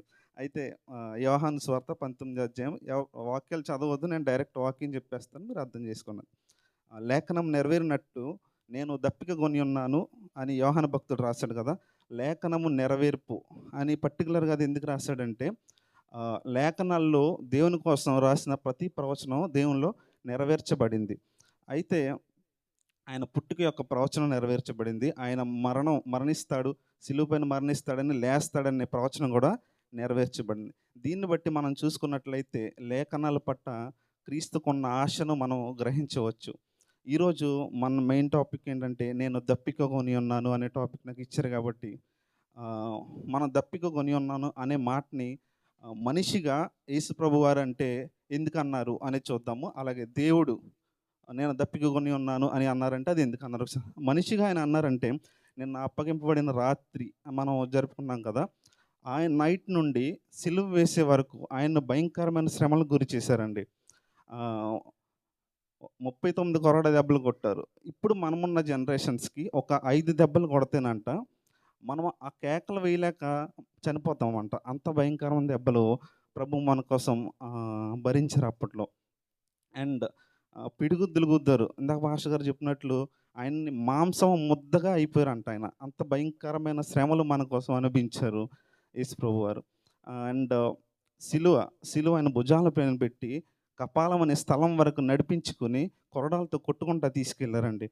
ఆయన రక్తము మొత్తం బాడీలో ఉన్న రక్తం అంతా వెళ్ళిపోయిందంట. సో అంత భయంకరమైన శ్రమ పొందటం వల్ల సిలువ పైన ఆయన్ని 2 చేతులను మేకలు కొట్టి పెడితే, ఇప్పుడు మనం 2 చేతులు ఇలా పెట్టామంటే ఊపిరి తీసుకోవటం కూడా చాలా ఇబ్బందిగా ఉంటుంది. సో అటువంటి సమయంలో దేవుడు నేను దప్పిక కొని ఉన్నాను అని అంటున్నాడంటే, మనిషిగా అంత బాధపడ్డాక దప్పిక కొనటం అది కామనే కదండి. సో దీన్ని బట్టి మనం ఏమి నమ్మొచ్చు అంటే, దేవుడు ఈజ్ ఎ కంప్లీట్ మెన్గా వచ్చారని మనం నమ్మొచ్చు. ఆయన కంప్లీట్ మనిషిగా ఈ లోకానికి వచ్చారని మనం నమ్మొచ్చు. అలాగే నెక్స్ట్ దైవికంగా ఆయన దప్పిక కొన్నాడంటే ఎందుకని చూసినట్లయితే, నీటిని సృష్టించిన దేవుడు, అలాగే మోషేకి బండ నుండి నీళ్ళు ఇచ్చిన దేవుడు, ఏంటి నోవాహు సమయంలో వర్షాన్ని రప్పించిన దేవుడు ఒక నీటి చుక్క తాగలేడండి. ఆయనకున్న ప్రభావం మహిమతోటి తాగలేడా చెప్పండి ఒకసారి. సో ఆయన తాగగలడు. ఈవెన్ ఆ ఎదురున్న మనుషులు కూడా తెలియకుండా ఆయన తాగడు. బట్ ఆయన అలా చేయకుండా నేను దప్పిక కొని ఉన్నానని ఆయన హింసించిన వాళ్ళని చూసి అంటున్నాడంటే దానికి అర్థం ఏంటో తెలుసా? వాళ్ళందరినీ చూసి ఆయన అలాగ అంటున్నారంటే, నశించిపోతున్న ఆత్మల పట్ల ఆయనకున్న దాహాన్ని వ్యక్తపరచాలని ఆయన నేను దాహం అని అంటున్నారు ఆయన అక్కడ. నేను కొంచెం ఫాస్ట్గా చెప్తున్నాను, ఎందుకంటే నేను ఎక్కువ ప్రిపేర్ అయ్యాను, అదంతా కవర్ చేయాలి. అయితే నెక్స్ట్ ఆయన సమరయలోను సుకార్ అనే ప్రాంతం గెలుచుండగా, సమరయ స్త్రీ మీ అందరికీ తెలుసు కదండి, ఆమె పాపపు జీవితం జీవిస్తుంది. ఆవిడ దేవుడు ఫస్ట్ దప్పిక కొని ఉన్నాను అనే ప్రారంభిస్తారు ఆవిడతోటి మాట్లాడేటప్పుడు. సో ఇక్కడ దేవుడు ఆవిడని దప్పిక కొని ఉన్నాను అని అడిగారు. ఆవిడ రక్షణ పొందుకుంది. దేవుడు మాట్లాడిన తర్వాత, పాపాలన్నీ చెప్పిన తర్వాత రక్షణ పొందుకుని ఊర్లోకి పరిగెత్తుకుంటూ వెళ్ళిపోయింది. సో ఇక్కడ దేవుడు నేను దప్పిక కొని ఉన్నాను అని ఆవిడతో అన్నప్పుడు, ఇక్కడ పొందుకోవాల్సింది ఎవరండి? యేసు ప్రభు గారు వాటర్ పొందుకోవాలి అక్కడ సమరయ స్త్రీ నుండి. కానీ అక్కడ పొందుకున్నది ఎవరో తెలుసా? సమరయ స్త్రీ రక్షణ పొందుకుని ఊర్లోకి పరిగెట్టింది. ఈరోజు దేవుడు శిలువ మీద దాహం దాహం అని నీతో నాతో అంటున్నాడంటే దానికి అర్థం ఏంటో తెలుసా? He want to give you something. ఆయన నీకు ఏదో ఇవ్వాలని కోరుకుంటున్నాడు శిలువలో. అదేంటంటే రక్షణ. అండ్ మనిషికి కొన్ని దాహాలు ఉంటాయండి. ఏంటంటే అవి మీకేం తెలుసా? ధన దాహం ఉంటుంది, అధికార దాహం ఉంటుంది. ఇవన్నీ సైతాను మనకి కలిగిస్తుందండి ఈ దాహాలన్నీ. ఒకవేళ ఇవన్నీ మనకు వచ్చినా కానీ చివరికి మరణం వస్తుంది. ఆ మరణం ఎలా ఉంటుందంటే మనం ఇంకా నిత్య రాజ్యం చేర్చుకోలేని మరణాలండి. ఎగ్జాంపుల్, నిన్న నైట్ పాస్టర్ గారు చెప్పిన దాంట్లో తీసుకున్న ఇస్కరియోతు యూదా 30 వెండి నాణాలకు దేవుణ్ణి అమ్మేశాడండి. ధనానికి ఆశపడే కదా దేవుణ్ణి విడిచిపెట్టి దేవుణ్ణి అమ్మేశాడు 30 వెండి నాణాలు. సో మనం కూడా అటువంటి దాహాలు మనం కలిగి ఉండకూడదు. ఈ లోకాశల పట్ల దాహం మనం కలిగి ఉండకూడదు. ఇంకోటి ఏంటంటే సిలువ పైన ఉన్నప్పుడు ఆయనకి దాహం దాహం అని అన్నప్పుడు ఆయనకి చేదు చిరకనిచ్చారండి. చేదు చిరక అంటే ఇప్పుడు ఎగ్జాంపుల్ మీరు వేపాకులు లేకపోతే కాకరకాయ గ్రైండ్ చేసుకుని గ్లాస్ తీసుకుని ఒక అద్దం ముందుకెళ్ళి తాగి మీ మొక్కను మీరు చూసుకోండి ఒకసారి, ఎలా ఉంటుందండి? చాలా భయంకరమైన టేస్ట్ అది. చేదంటేనే చాలా వరస్ట్ టేస్ట్. సో అటువంటిది ఆయన దాహం మనుషులను ఆయనే క్రియేట్ చేశారు. అటువంటిది ఆయన క్రియేట్ చేసిన మనుషులే ఆయనకి చేదు చిరకను అందించారంటే ఇప్పుడు మీకు అర్థం అవ్వాలంటే మీ పిల్లలే, మీరు దాహం అన్నప్పుడు మీ పిల్లలు మీకు చేదును తీసుకొచ్చి మీకు నోట్లో పెడితే మీకు ఎంత బాధ, ఎమోషన్స్ ఉంటాయి. మీ శరీరం యొక్క బాధ, మీ లోపల ఉన్న ఎమోషన్స్ అన్నీ కలిపి ఆయన దాహం అంటున్నాడు సిలువలో. సో ఆయన దాహం అన్నప్పుడు ఆయనకి ఏం పెట్టారు తెలుసా? చేదు చిరకను పెట్టారు కదా. ఆ చేదు చిరక దేనికి సాదృశ్యంగా ఉందంటే నా పాపములకు సాదృశ్యంగా ఉంది చేదు చిరక అనేది. సో నీవు ఆ చేదు చిరక అనే పాపాన్ని నువ్వు విడిచిపెట్టి యేసుప్రభు వారి యొక్క దాహాన్ని నువ్వు తీర్చేవారి గుంపులో నువ్వు ఉండాలి. అవునా కదండి?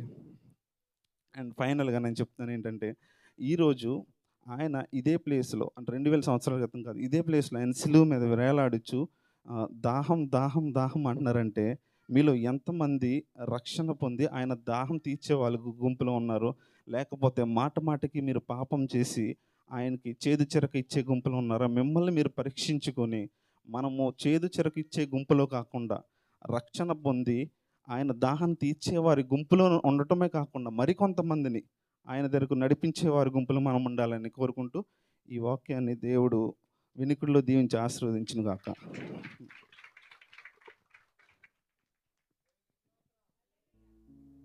అద్భుతమైనటువంటి నాదది చాలా అద్భుతమైనటువంటి రీతిలో మరి 5వ మాటని వివరించినటువంటి గోల్డ్ను బట్టి అందరం ఒకసారి గట్టి స్తోత్రం చెల్లిందా? హల్లెలూయా. యవనస్తులు కూడికలు వాక్యం చెప్పరా బాబు అంటే వెనక్కి పరిగెత్తుకుపోయాడు. మరి ఈ రోజున ఎంత అద్భుతంగా మాట్లాడాడు. దేవుడా బిడ్డను రాబోయేటువంటి దినాల్లో ఇంకా బలపరుచును గాక. 6వ మాట చదువుకుందాం. యోహాను సువార్త 19వ అధ్యాయము 30వ వచనము. గీతారాజు గారు వచ్చి చదవలసిందిగా వారిని ఆహ్వానిస్తుంటున్నాను. యోహాను సువార్త 19వ అధ్యాయము 30వ వచనం.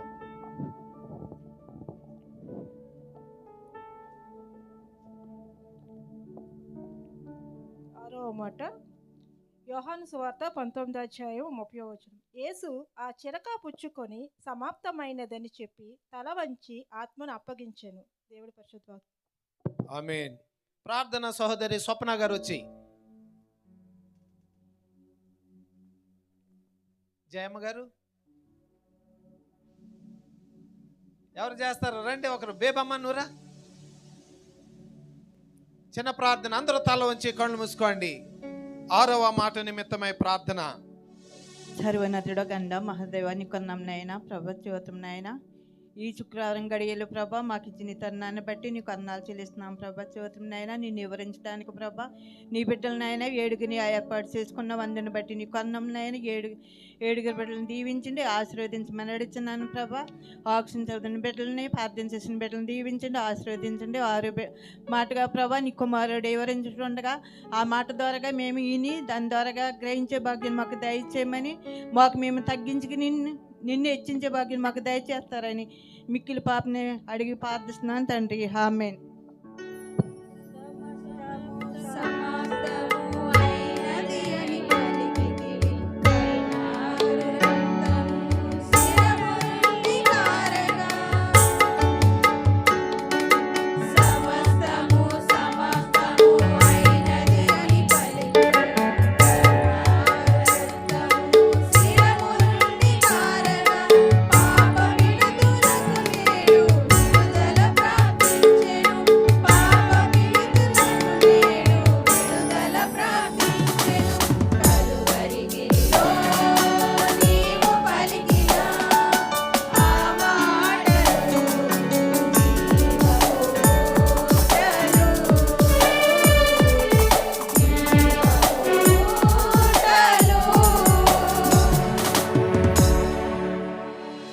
హల్లెలూయా, హల్లెలూయా. అందరం చెప్తామండి.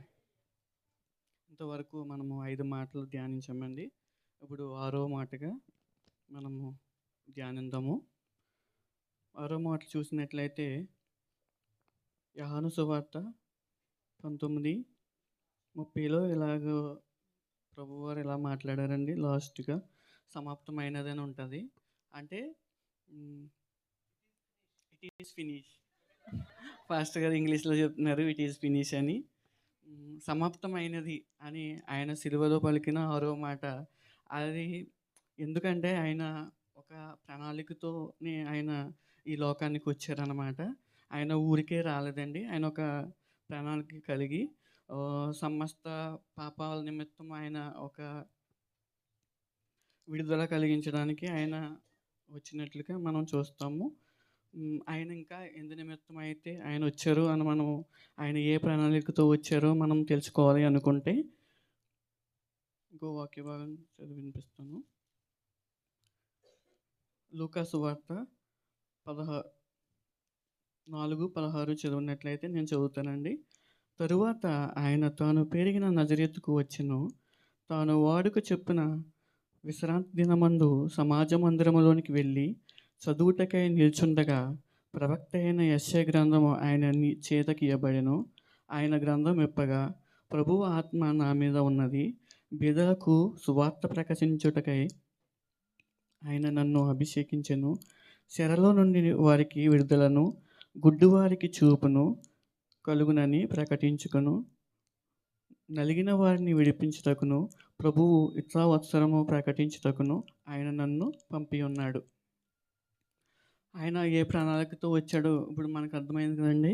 ఆయన ఎందుకు వచ్చాడంటే బీదల నిమిత్తము, అలాగే చెరలోనున్న వారిని విడిపించడానికి, అలాగే గుడ్డి వారికి చూపునివ్వడానికి, అలాగే మన పాపాల నిమిత్తం ఆయన విడుదల కలిగించడానికి ఆయన వచ్చినట్లుగా మనము ఈ వాక్య ప్రకారం చూస్తున్నామండి. అంతేకాకుండా వాక్య భాగం రోమియోలకు 10:4 చదివినట్లయితే విశ్వసించు ప్రతి వానికి నీతి కలుగుటకై క్రీస్తు ధర్మశాస్త్రం నాకు సమాప్తి అయి ఉన్నాడు. ఈ వాక్యంలో మనం గమనించినట్లయితే ఇక్కడ ధర్మశాస్త్రము సమాప్తి అయి ఉన్నదని ఇక్కడ చెప్తున్నారు.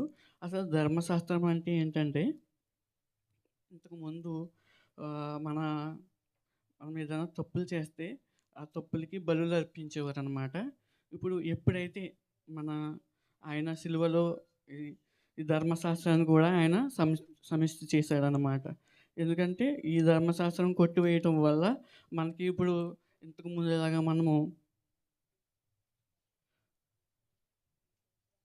బలులు అర్పించాల్సిన అవసరం లేదండి. మనము దేవుని ఎదుట మనం సాగిలపడి మన హృదయాన్ని మనము ఆయనకి ఇస్తే చాలు. ఆయన మనల్ని మన పాపాలని ఆయన మనకు క్షమిస్తాడు. ఆయన సమస్తమైనది అని చెప్పిన వెంటనే అక్కడ దేవాలయపు చేత కూడా సేగిపోయినట్టుగా కనిపిస్తుంది. ఎప్పుడైతే అలా జరిగినప్పుడు ఆయన మన పాపములను బట్టి ఆయన శిక్ష ఆయన మోసాడు కాబట్టి ఆయనకి మన పాపములను బట్టి ఆయన సమాప్తమైందని చెప్పినట్టుగా మనం వింటాము. దేవుడి పరిశుద్ధ వాక్యాన్ని దీవించును గాక. ఆమేన్.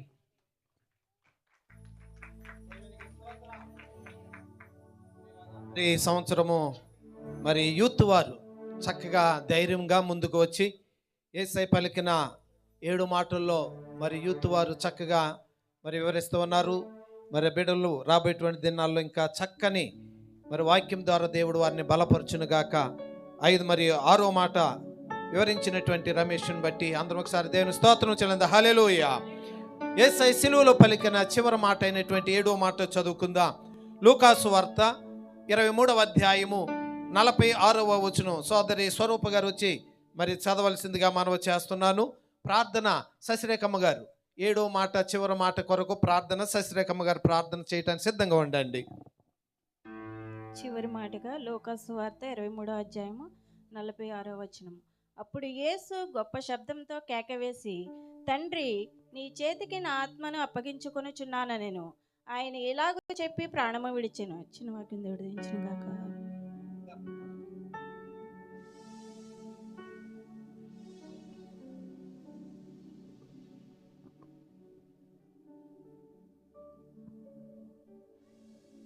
పరలోక బంధన మా తండ్రి, నీకు వేలాది స్తుతులు స్తోత్రాలు ప్రభువా. ఇది నాయన ఈ మంచి సమయాన్ని మాకు ఇచ్చారు, మీకు వందనాలు ప్రభు. మా కొరకు మీరు చేసిన త్యాగాన్ని బట్టి ఏమిచ్చి మీరు రుణం తీర్చగలదు నాయన. మాకు రావాల్సిన శిక్ష మీరు పొంది మమ్మల్ని రక్షించారు, మీకు వేలాది స్తుతులు స్తోత్రాలు ప్రభు. ఇదిగో బిడ్డలు వివరించిన వాక్యాన్ని బట్టి మీకు వందనాలు ప్రభు. వాక్యానుసారమైన జీవితం మాకు ఇచ్చి మీరే మహిమ పొందమని మా ప్రభు యేసు బ్రతిమారు వేడుకుంటున్నాను పరమ తండ్రి.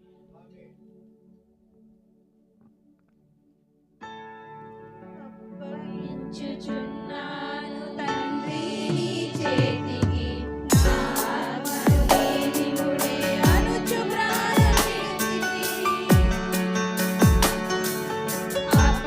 అప్పగించుచున్నాను తండ్రి నీ చేతికి నా ఆత్మను నీవుడే అనుచు ప్రాణమిచ్చితివి.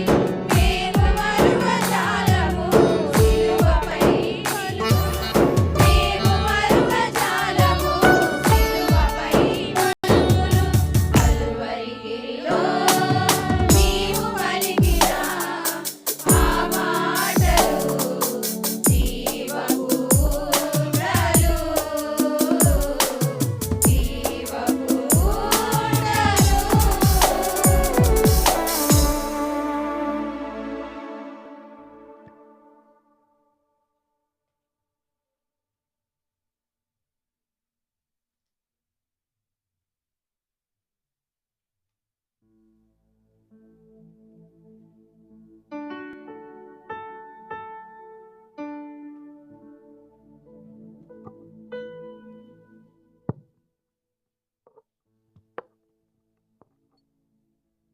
దేవునికి స్తోత్రం కలుగును గాక.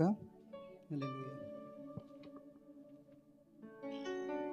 కూడి వచ్చిన మీ అందరికీ శుక్రవారపు శుభాకాంక్షలు తెలియజేస్తున్నానండి.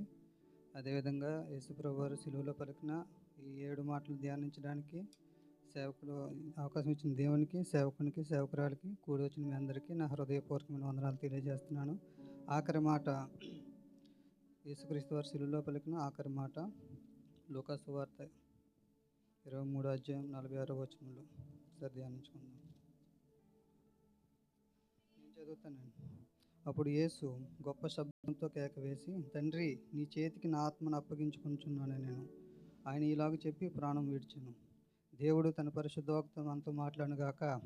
హల్లెలూయా. 7 మాటల్లో నా ముందు దాదాపు నాకు చాలా సంతోషంగా ఉంది. యూత్ వారే ఇందులో 3 మాటలు షేర్ చేసుకున్నారు. స్త్రీల సంఘం నుంచి 3 మాట్లాడారు, సేవకురాలు కూడా మాట్లాడారు. అందుని బట్టి దేవుని స్తోత్రం కలుగును గాక. సంఘంలో ఎంతో గనులు, అనుభవజ్ఞులు పెద్దలు ఉండగా సేవకుడు మమ్మల్ని ఎంకరేజ్ చేసి ఇచ్చిన అవకాశాన్ని బట్టి నా దేవునికి కృతజ్ఞతాస్తుతులు చెల్లిస్తున్నాను. 7 మాటలు 6 మాటలు ఆల్రెడీ అందరు చదివేశారు. గడిచిన వారం నుంచి కూడా వీళ్ళందరూ ఎంతో ప్రయాసపడి ఉన్న రిఫరెన్స్లన్నీ ఎతికిస్తూ ఉంటారు. ఇంక నేను తీయడానికి కూడా ఏం ఉండవు. మేము కూడా నేను రాసుకోలేదు. ఏంటంటే ఆల్రెడీ ఇంక చెప్తే ఇంక మళ్ళీ వాళ్ళు చెప్పినవి నేను తిరిగేసినట్టుగా ఉంటుంది కాబట్టి అయినా సరే దేవుడు కృప ప్రార్థన చేసి అడిగాను, నన్ను మరుగుపరచండి, మీ ప్రత్యక్ష కనపరచండి అని. దేవుడు మాట్లాడగాక ఎవరైనా రెండు నిమిషాలు నాకు వదిలేశారండి మీ 7 నిమిషాల్లో, లేదా అయినా పర్లేదు 7 నిమిషాలను ముగింతాను. ఓకే, 10 దగ్గరికి రావాలి, 2 దగ్గరికి. దేవునికి స్తోత్రం కలుగును గాక. ఇక్కడ ఏం తెలియజెప్తున్నాడంటే ఆయన సమాప్తం కూడా అయిపోయింది.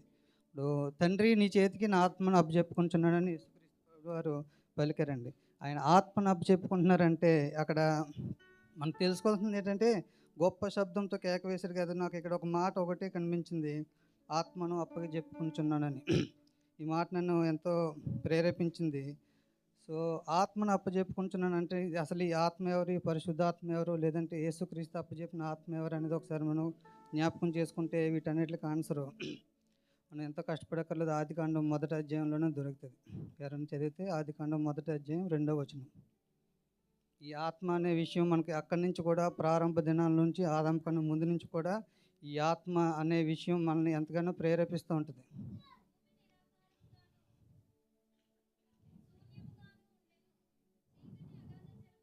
రెండో అధ్యాయం అండి, 1వ అధ్యాయం 2వ వచనం. అగాధ జలముల పైన దేవుని ఆత్మ అల్లాడుచుండెనని ఉందండి. అక్కడ నరుణ్ణి సృజించక మునిపే, భూమి నిరాకారంగా ఉండ మునిపే, ప్రభువైన నిరాకారంగా ఉండక మునిపే ఈ ఆత్మ ఈ భూమి మీదకి రావడానికి ఎంతగానో అల్లాడుచుంది. ఈ నూతన, ఒకసారి అందరూ కూడా అటెన్షన్, ఈ నూతన నిబంధనలో కూడా ఈ పరిశుద్ధాత్మ మన దగ్గరకు రావడానికి ఎంతగానో అల్లాడుచుంది. ఎప్పుడైతే అసలు ఈ ఆత్మని భూమి మీదకి ప్రవేశపెట్టడానికి కారణం ఏంటి? ఎప్పుడైతే పరలోకంలో వేలాది దూతలతో, కెరూబులు సెరూపులతో, 24 పెద్దలతో అనునిత్యము పరిశుద్ధుడు పరిశుద్ధుడు పరిశుద్ధుడు అని కొనియాడపరచిన నా తండ్రి ఎందుకు ఈ నరుని సృజించాల్సి వచ్చింది? వాళ్ళలో జీవాత్మను పెట్టడానికి కారణం ఏంటని ఒకసారి మనం ఆలోచించుకుంటే, ఎప్పుడైతే ప్రధాన దూతలుగా ఉన్న ఈ మికాయిలు, గాబ్రియలు, లూసిఫర్ ఎవరు ఉన్నారు, లూసిఫర్ ఎప్పుడైతే వాడు హెచ్చించుకొని దేవుడి చేత పరలోకం నుంచి నెట్టివేయబడ్డాడు. నెట్టివేయబడిన ఈ లూసిఫర్ని ఆడి గర్వం అణించడానికి దేవుడు ఒక మట్టి నుంచి, మామూలు మట్టి నుంచి, ఎందుకు పనికిరాని ఒక మట్టి నుంచి ఒక నరుని చేసి అందుకే కీర్తనలో దావీదు కూడా అంటాడు, నరుని దర్శించడానికి వాడు ఏ పాటి వాడు దేవదూతల కంటే కొంచెం తక్కువ వానిగా చేసామంటాడు. అంటే దేవదూత కంటే తక్కువగా ఉన్న నరుడిని హెచ్చించాలని దేవుడు ఈ లూసిఫర్ గర్వాన్ని అంచడానికి ఒక నరుని సృజించి ఆయన ఏదైనా తోటలో పెట్టి వాడికి సర్వం మీద వాడికి అధికారం ఇస్తే ఆయన ఏం చేశాడు? ఏదైతే చేయొద్దన్నాడు ఆ పండు తిని ఆ నేత్రాలు ఏదైతే ఉన్నాయో ఆత్మీయ నేత్రాలు కోల్పోయి లోకానుసారమైన నేత్రాలు తెరుచుకున్నాడు. అప్పుడు దేవుడికి మొదట ఆదామే దేవుడికి దూరం అయిపోయాడు. అంటే జీవాత్మ, పరిశుద్ధాత్మ దేవుడి నుంచి దూరం అయిపోయింది. వాళ్ళు మనుషులుగా కచ్చడాలు కుట్టుకుని సాధారణమైన జీవితం జీవిస్తున్నారు. అదే 6వ అధ్యాయం వచ్చేటప్పుడు కూడా మళ్ళీ అంటాడు దేవుడు, దేవుని ఆత్మ నరులతో ఎల్లప్పుడూ వాదించదు అంటాడు. ఎందుకంటే ఆ ఆత్మ నరుడు కోల్పోయాడు. పోనీ ఇంకా ముందుకు వస్తే ఏలి, లేదంటే దావీదు, సొలొమోను, సౌలు, వీళ్ళందరూ చూసుకుంటే వీళ్ళందరినీ ఒక ఆత్మీయంగా దేవుడు నిలబెట్టాలన్నప్పుడు ప్రతి ఒక్కరూ కూడా పాపం చేసి, అందుకే హెబ్రీలు రాసిన పత్రికలోనే ఉంటుంది, ఏ భేదమును లేదు, అందరూ పాపం చేసి దేవుడు అనుగ్రహించి కృపను మనం కోల్పోతున్నాం. ఆ ఆత్మను మనకు అనుగ్రహించడానికి దేవుడు ఎంతో ఆయన ప్రణాళిక కలిగి ఉన్నాడు. ఎప్పుడైతే మొదటి ఆదాము పాపం చేసి కోల్పోయాడో కడపటి ఆదాముగా వచ్చిన యేసుక్రీస్తు తిరిగి ఆయన ప్రాణ త్యాగం ద్వారా ఆయన ఆత్మను అప్పచెప్పుకున్నప్పుడు పెంతెకొస్తు దినమున తిరిగి పరిశుద్ధాత్ముడు మేడగదిలో అగ్ని నాలుకల వలె విభాగింపబడి తిరిగి మనతో సహవాసం చేయడానికి దేవుడు ఈ ప్రాణత్యాగం, ఆ పరిశుద్ధాత్మను భూమి మీదకి పంపడానికి మనకెంతో ఉపయోగపడింది. ఏ రోజైతే నేను ఒక మాట ఇక్కడ చెప్పాలనుకుంటున్నాను, పరిశుద్ధాత్మల కార్యాలు అంటే ఇప్పుడు మనం చూస్తున్న అల్లరి చూసుకుని ఒక భాష మాట్లాడుతాను, ఒక ప్రవచనం చెప్తాను, లేదంటే ఒక 10 మందిని పడగొడుతాను, అది ఆత్మకార్యాల కింద, లేదంటే ఒక ఆరాధనలో ఏదో వేప చెట్టు మాట్లాడుకుని ఊగిపోతే ఒక ఇంటి దగ్గర ఏదో వీరభద్ర సంబరాలు జరుగుతుంటాయి కదా, ఆ టైప్ ఊగిపోతుంటే అది ఏదో ఆత్మ అనుకుంటున్నారు. కానీ దానికి అల్లరికి కర్త కాదు నా దేవుడు నేను ప్రకటిస్తున్నది రెడీ నేసు సమాధానకర్త. ఈ పరిశుద్ధాత్మ మనలో ఉన్నప్పుడు ఏం జరుగుతుందంటే ఎక్కువగా ప్రార్థన చేయడానికి ఒక రోజుకి 4 అధ్యాయాలు చదవడానికి 8 అధ్యాయాలు చదవడానికి ప్రేరేపిస్తుంది. అరగంట ప్రార్థన చేస్తే ఒక 2 గంటలు ప్రార్థన చేయడానికి ప్రేరేపిస్తుంది. నుంచుని ప్రార్థన చేసి మోకరించి ప్రార్థన చేసి కన్నీటి ప్రార్థనలకి ఈ ఆత్మచీయ కార్యాలు ఎలా ఉంటాయంటే అల్లరి ఉండదు, భాషలు ఉండవు. అంటే భాషలు తప్పని నేను అంటలేదు కానీ భాషలకి ఈ ప్రవచనాలకి సంబంధం ఉండదు. ఒక చుట్టూ ప్రపంచం ఇప్పుడు ఎన్ని యుద్ధాలు జరిగినా ఎన్ని జరిగినా లేదంటే మన చుట్టూ నీ పక్కన 10,000 మంది పడినాను, నీ కుడి పక్కన 1000 మంది పడినాను, నువ్వు స్థిరంగా ఉంటావు. నువ్వు ఎందుకు ఉంటావు? ఎందుకంటే ఆ పరిశుద్ధాత్మ మనతో సహవాసం చేసినప్పుడు ఆ స్థిరత్వం మనలో ఉంటుంది. నేను ఒక మాట చెప్పాలనుకుంటున్నాను. మన ఆంధ్రప్రదేశ్ లాంటి తెలుగు రాష్ట్రాలు ఇన్నాళ్ళు ఒక 10-15 సంవత్సరాల క్రితం కొన్ని సభలు జరిగాయి. మహాసభలు జరుగుతున్నాయి అంటే వేలాదిగా జనాలు వచ్చారు. ఇప్పుడు జరుగుతుంది కానీ ఒక 1,00,000 మంది జనాలు వచ్చినది అంతా కూడా కేవలం ఆ లైటింగ్, ఆ మ్యూజిక్ కాన్సర్ట్, మ్యూజిషియన్స్ని, ఆ కెమెరామెన్స్ని హైలైట్ చేసుకోవడానికి తప్పితే దేవుడి సువార్త ప్రకటింపబడట్లేదు. ఒక 10-20 సంవత్సరాల క్రితం జరిగినప్పుడు ఒక సేవకుడు వస్తున్నాడంటే ఆశ కలిగి, అంటే 1000 మంది వెళ్ళినా 3,000 మంది వెళ్ళినా ఒక ఆశ కలిగి ఆ వాక్యం మీద ఆశ కలిగి వెళ్ళేవారు. అన్యజనుల్లో పుట్టినంటే ఒక బ్రాహ్మణ స్త్రీ వాళ్ళు ఏం చేస్తారంటే తులసి పూజకి పూజ చేసుకుంటారు, ఆ పటానికి అగరత్తులు వెలిగింటారు, ఈ విగ్రహానికి ఏదో చింతమరేటి తోముతారు. ఆ విగ్రహాలను ఆరాధించే ఆమె ఎంతో భక్తి కలిగిన ఆమె 2 years నుంచి మంచం మీద కాళ్ళు చేతులు పడిపోయి ఆవిడ మాట్లాడలేని స్థితిలో ఉంది, కేవలం వినిపిస్తుందంట ఆవిడకి. సో ఎవరో చెప్పారు ఇక్కడ పలానా కూటములు జరుగుతుంది యేసుక్రీస్తు గురించి, అక్కడికి తీసుకెళ్తే నయమవుతుంది అంటే విశ్వాసం ఉంటుంది కదండి, ఎంత అన్ని జనులైనా సరే.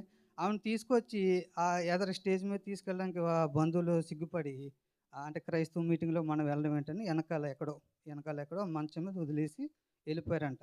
వాళ్ళు ఏమనుకున్నారు, అయిపోక అక్కడికి వచ్చిన ఈ 3,000 మంది ఆవిడ కోసం ప్రార్థన చేస్తారేమో, ఆ స్టేజ్ మీద పాస్టర్ గారు ఈవిడ కోసం ప్రార్థన చేస్తారు అనుకున్నారు. కానీ ఈవిడ వాక్యం ఉంటుందంట. ఆరాధన అంతా అయిపోయాక వాక్యం అయిపోయాక ఏం మడత మంచం మీద ఆవిడ తీసుకొచ్చారు. ఆవిడ లెగిసి ఆవిడ దుప్పట ఆవిడ సర్దుకుని మంచం పట్టుకుని ఇంటికి వెళ్ళిపోయిందండి. దేవునికి స్తోత్రం. ఈ కార్యం ఎలా జరిగింది? ఆ సేవకుడు దిగి ఆవిడ కోసం ప్రార్థన చేయలేదు, వినుట వల్ల విశ్వాసం కలిగింది. అక్కడ కార్యం చేసినప్పుడు ఆ చేసిన పాస్టర్ ఉన్నారా చనిపోయామని తెలదు, కానీ ఆ క్రియ జరిగింది ఏంటంటే పరిశుద్ధాత్మ ద్వారా. పరిశుద్ధాత్మ క్రియ ఆ విధంగా ఉంటుంది. అట్టి విధంగా దేవుడు నరులకి మనం రోమిలకు రాసిన పత్రికలో ఉంటుంది 5వ అధ్యాయం 7-8 ఒకసారి చూసుకుంటే, మనం ఇంకలో పాపులమై ఉండగా క్రీస్తు మన కొరకు ప్రాణం పెట్టినని ఉంటుంది. మనం శత్రువులమై ఉండగా ఆయన మన కొరకు దేవునికి తండ్రికి శత్రువులమై ఉన్నాం అంటే ఎప్పుడైతే మనం దేవుడిని విసర్జించి లోకానుసారంగా జీవించామో ఆయన మనల్ని విసర్జించినప్పుడు దేవుడు కుమారుడు ఆయన ప్రాణత్యాగం చేసి ఆయన కలువరిగిరిలో ఆయన భయంకరంగా హింసించబడి ఆయన పొందిన దెబ్బల చేత మనకి స్వస్థత కలుగుతుంది. ఆయన పొందిన దెబ్బల చేత మనకు స్వస్థత కలుగుతుంది. ఆయన కార్చిన యవ్వన పవిత్ర రక్తాన్ని బట్టి పరిశుద్ధులుగా మార్చబడి పరలోక రాజ్య వారసులుగా చేయడానికి ఆయన శిలువ త్యాగం చేసి ఈ ఆత్మను దేవునికి అప్పచెప్పుకొని అప్పుడు బలులు చేసేవారు. ఆ బలులను బట్టి కూడా దేవుడు అంటే ఇష్టానుసారంగా ఇటు తిని తాగేసి ఇటు వ్యభిచారం చేసేసి 2 గేదెలను కోసేసి 2 ఆవులను కోసి బలర్పించేస్తే అది సబబు కాదు. కోడల యొక్క మేకల యొక్క రక్తము నరులని పరిశుద్ధిగా చేయలేదు. ఆయన పాపం ఎరిగినవాడు పాపరహితుడు, మన కొరకు పాపిగా మారి ఆయన ఆఖరి రక్తబొట్టు వరకు మన కొరకు చిందించి ఆయన లోక పాపం మోసుకుని గొర్రెపిల్లని యోహాను వెరీ స్టార్టింగ్లో చెప్తాడు. అదే మత్తయి సువార్తలో యోహాను అంటే బాప్తిస్మం ఇచ్చి యోహాను అంటాడు, సర్పసంతానమా మీకు బుద్ధి చెప్పింది ఎవడు? మీరు దేవుని పిల్లలని అనుకోకుండా అంటాడు. ఏంటంటే అప్పటి వరకు మారు మనసు లేదు. సర్పసంతానమా మీకు బుద్ధి, ఒకసారి తీయండి 4వ అధ్యాయం మత్తయి సువార్త. దేవుడు మీరు ఈ రాళ్లతో దేవుడు అబ్రహామునికి పిల్లలు కలిగి చేయగలుగుతాడంట. అంటే మన దేవుని పిల్లలం కాదు. ఎప్పుడైతే మారు మనసు పొంది ఆయన రక్తంతో కడగబడి పరిశుద్ధులుగా మారి బలలో పాలు పంపులు పొందుకుంటాం అప్పుడే దేవుడి పిల్లలు అవడే అవకాశం దేవుడు ఇచ్చాడు. అదే సేమ్ టైం బాప్తిజం పొందగానే కూడా పరిశుద్ధాత్మ దేవుడు మన మీదకి వచ్చేది. మన ఆరాధన, మన ప్రార్థన సమయం, దేవుడితో కనిపి సమయాన్ని బట్టి ఆయన ఆత్మను మనకు అనుగ్రహిస్తాడు. మనం పొందుకున్న ఆత్మ మనం ఏం చేయాలంటే నలుగురి కోసం ఇతరుల కోసం ప్రార్థన చేసి ముందుకు కొనసాగాలి. సేవకుడు లేకముందు కూర్చొని పెట్టేద్దాం అనుకున్నాను. అయినా సరే దేవుడు కృప మనందరికీ తోడే నడిపించిన గాక ఇటు అవకాశం ఇచ్చి ఇంతగా బలపరిచిన సేవకుడి కుటుంబాన్ని దేవుడు ఆశ్రయించి ఆయన సంఘాన్ని విస్తరింపజేయను గాక. ఆమేన్. దేవునికి స్తోత్రం. నా బాధ ఏంటంటే 6 గంటలకే ముగించాలి. అయితే రిక్వెస్ట్ మీద ఒక అరగంట వాళ్ళు ఇచ్చారు, 6:30కి ఖాళీ చేసేయాలన్నారు. గనుక మాట మనం తప్పిన వారం కాకూడదు. ప్రియులరా, మొదటి మాట ప్రారంభము తోటి కార్యక్రమం అంతా కూడా మొదట తుస్మన్నారు అనుకోండి, కానీ మా మాటలన్నీ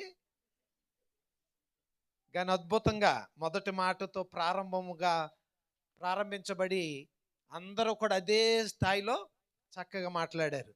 నిజంగా ఈ సంవత్సరము ఇంత అద్భుతంగా మాట్లాడినటువంటి విధానము ఇంతకు ముందు నేను చూడలేదు.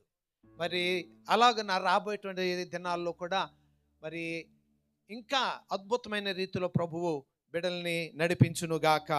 ఆమేన్. 7 మాటలు చక్కగా ధ్యానించినటువంటి 7గురికి కూడా సంఘ కాపరిగా నా హృదయపూర్వకమైన వందనాలు తెలియచేస్తుంటున్నాను.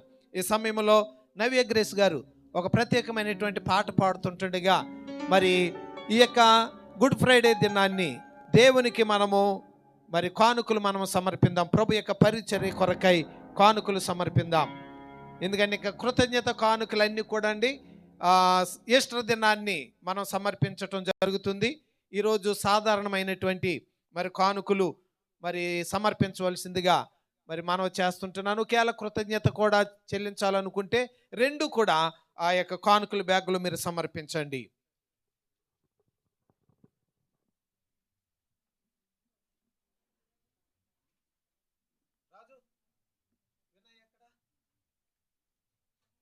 తర్వాత మరి ఈస్టర్ భోజనాల నిమిత్తము వాగ్దానాలు చేసిన వారు దయచేసి రమేష్ మరి మీ దగ్గరకు వస్తాడు, తీసుకుని వచ్చిన వారు ఆయనకు అందజేయండి. అక్కడమ్మా ఒకవేళ ఇంకెవరైనా ఇవ్వాలనుకున్నట్లయితే రమేష్ గారికి అందజేయండి. హల్లెలూయా.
చక్కని పాట ద్వారా మరి ప్రభువును మహింపరిచినటువంటి నవీ గ్రేస్ గారిని ప్రభు దీవించునుగాక.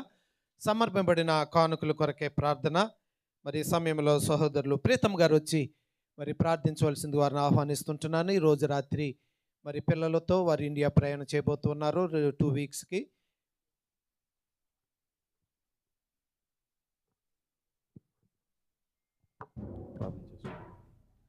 మహోన్నతుడు సర్వోన్నతుడు మా ప్రియ పరలోకపు తండ్రి, మీ ఘనమైన నామమునకు వేలాది వందనాలు, స్తుతులు, స్తోత్రములు ప్రభా.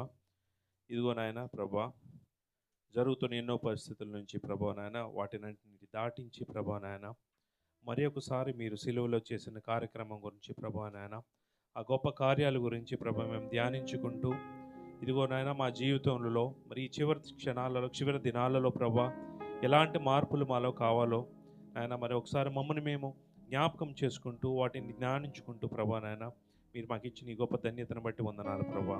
నాయన ఇదిగో సోదరులు చెప్పిన మాటల్లో ప్రభా నాయన మరి ఇటువైపు 10,000 మంది పడినాను, అటువైపు పడినాను ప్రభా నాయన మీరు ఏమాత్రం తొట్టిల్లకూడదని చెప్పారు ప్రభా. అలాంటి ఒక ధైర్యము మా అందరికీ దయచేయండి. ఇదిగో నాయన ఇలాంటి పరిస్థితుల్లో కూడా నాయన ధైర్యంగా మిమ్మల్ని మీపై విశ్వాసం ఉంచి ఇక్కడికి సన్నిధికి వచ్చి ప్రభా నాయన మీరిచ్చిన ఉద్యోగాలతో ప్రభా నాయన వారు సంపాదించుకున్న కష్టార్జితంలో నుంచి ఇచ్చిన ప్రతి ఒక్క నాయన మరి పైసాని ప్రభా నాయన మరి మీ యొక్క కార్యక్రమాల కోసం వాడుకోమని ప్రార్థిస్తున్నాం ప్రభా నాయన. మీకు చేతులు విస్తరించి ప్రభా నాయన వేసిన ప్రతి కానుకను ప్రభా నాయన మీ కార్యక్రమాల కొరకు వాడుకుంటున్నాం ప్రభా నాయన.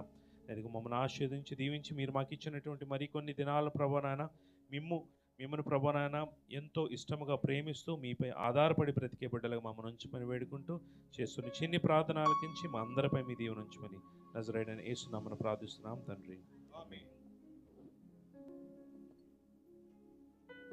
దయచేసి అందరూ కూర్చోనండి. ప్రియులరా, మరి ఈ సమయంలో చాలా కాలము తర్వాత మరి గుడ్ ఫ్రైడే దినాన్ని దేవుని సన్నిధికి మరి బంగారపు సిలువ, గోల్డ్ సిలువ మరి కానుక మరి శ్రీ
ఏర్పాటు చేసి ఉంటున్నారు. మరి దేవుడు ఆ బిడ్డ మరి ఆ యొక్క కుటుంబంలో గొప్ప ఆదరణ దేవుడు అనుగ్రహించును గాక, ప్రతిఫలాలు ప్రభు దయచేయును గాక. అలాగే మరి బాప్తిస్ కార్యక్రమాలు జాగ్రత్తగా వినండి. బాప్తిస్ కార్యక్రమాలు మరి ఈరోజు సుజాత చెప్పింది, ఎవరైనా మరి రక్షణ పొంది క్షమించబడిన వారు ఉంటే బాప్తిసం పొందాలని. అలాగనే గోల్డ్ చక్కగా చెప్పాడు, మీరు మారు మనసు పొంది బాప్తిసము పొందుట ద్వారా ప్రభు యొక్క దాహాన్ని తీర్చేటువంటి వారుగా. కనుక ఇంకెవరైనా బాప్తిసం పొందాలనుకుంటే దేవుడిచ్చే అవకాశం. నేను ఇద్దరు అనుకున్నాను ఈరోజు. మరి జయలక్ష్మి గారు మరి వారు ఎంత ధైర్యమో చూడండి. అయ్యగారు, నేను చిలకరింపు బాప్తిసం పొందాను, కానీ వాక్యానుసారమైనటువంటి నీటి బాప్తిసము నేను పొందాలనుకుంటున్నానని వారు ముందుకొచ్చారు. కనుక స్వాతి, తన భర్త స్టాలిన్ గారు, జయలక్ష్మి గారికి మరి ముగ్గురికి ఆదివారము ఉదయము 10 గంటలకి మంజార్ బీచ్లో మరి అక్కడ బాప్తిస్ కార్యక్రమాలు ఇవ్వటం జరుగుతుంది. కనుక దయచేసి ఆసక్తి కలిగిన వారందరూ కూడా 10 గంటలకెల్లా అక్కడికి రావడానికి ప్రయత్నం చేయండి. దేవుడు ఆ బిడ్డల్ని ముగ్గురిని దీవించునుగా. ఇంకెవరైనా బాప్తిసాలు తీసుకోవడానికి వెనకాడకండి. అలాగే మరి మనకి ఈస్టర్ ఆరాధన ఇదే హాల్లో మనకి ఆదివారం వచ్చింది కదా, 4:15 నుండి 6:30 వరకు ఇదే స్థలంలో జరుగుతుంది. ప్రత్యేకమైన పాటలు పాడేవారికి, అనగా ఎప్పుడు పాడేవారు కాకుండా క్రొత్త వాళ్ళు వస్తారు కదండి, అరబ్బోలు ఇంట్లో అప్పుడప్పుడు వచ్చేటువంటి వాళ్ళు, అలా వారికి అవకాశం ఇద్దాము. మీలో ఎవరైనా ప్రార్థన చేయాలన్నా వాక్యం చదవాలన్నా దయచేసి నాకు తెలియపరచండి. 4:15 నుండి 6:30 వరకు ఇదే స్థలంలో జరుగుతుంది. మన ఆరాధన సమయమే. అందరికీ ప్రేమ విందును సంఘ సభ్యులందరూ కూడా మరి స్పాన్సర్ అన్నమాట అండి. అందరూ ఎంత వేసుకొని మరి ఎవరెవరు ఏమి ఇచ్చారనేది మీకు తెలియచేయటం జరుగుతుంది. మరి చాలామంది వాగ్దానాలు చేశారు. ఎంత వచ్చినాయే బాబా? ఎందుకంటే మనం మరి వారికి ఇవ్వాలి, భోజనాలు తీసుకురావాలి. ఈరోజు వాగ్దానాలు చేసిన వారు ఇంకా ఇవ్వాలనుకున్న వారు కూడా ఇవ్వచ్చండి.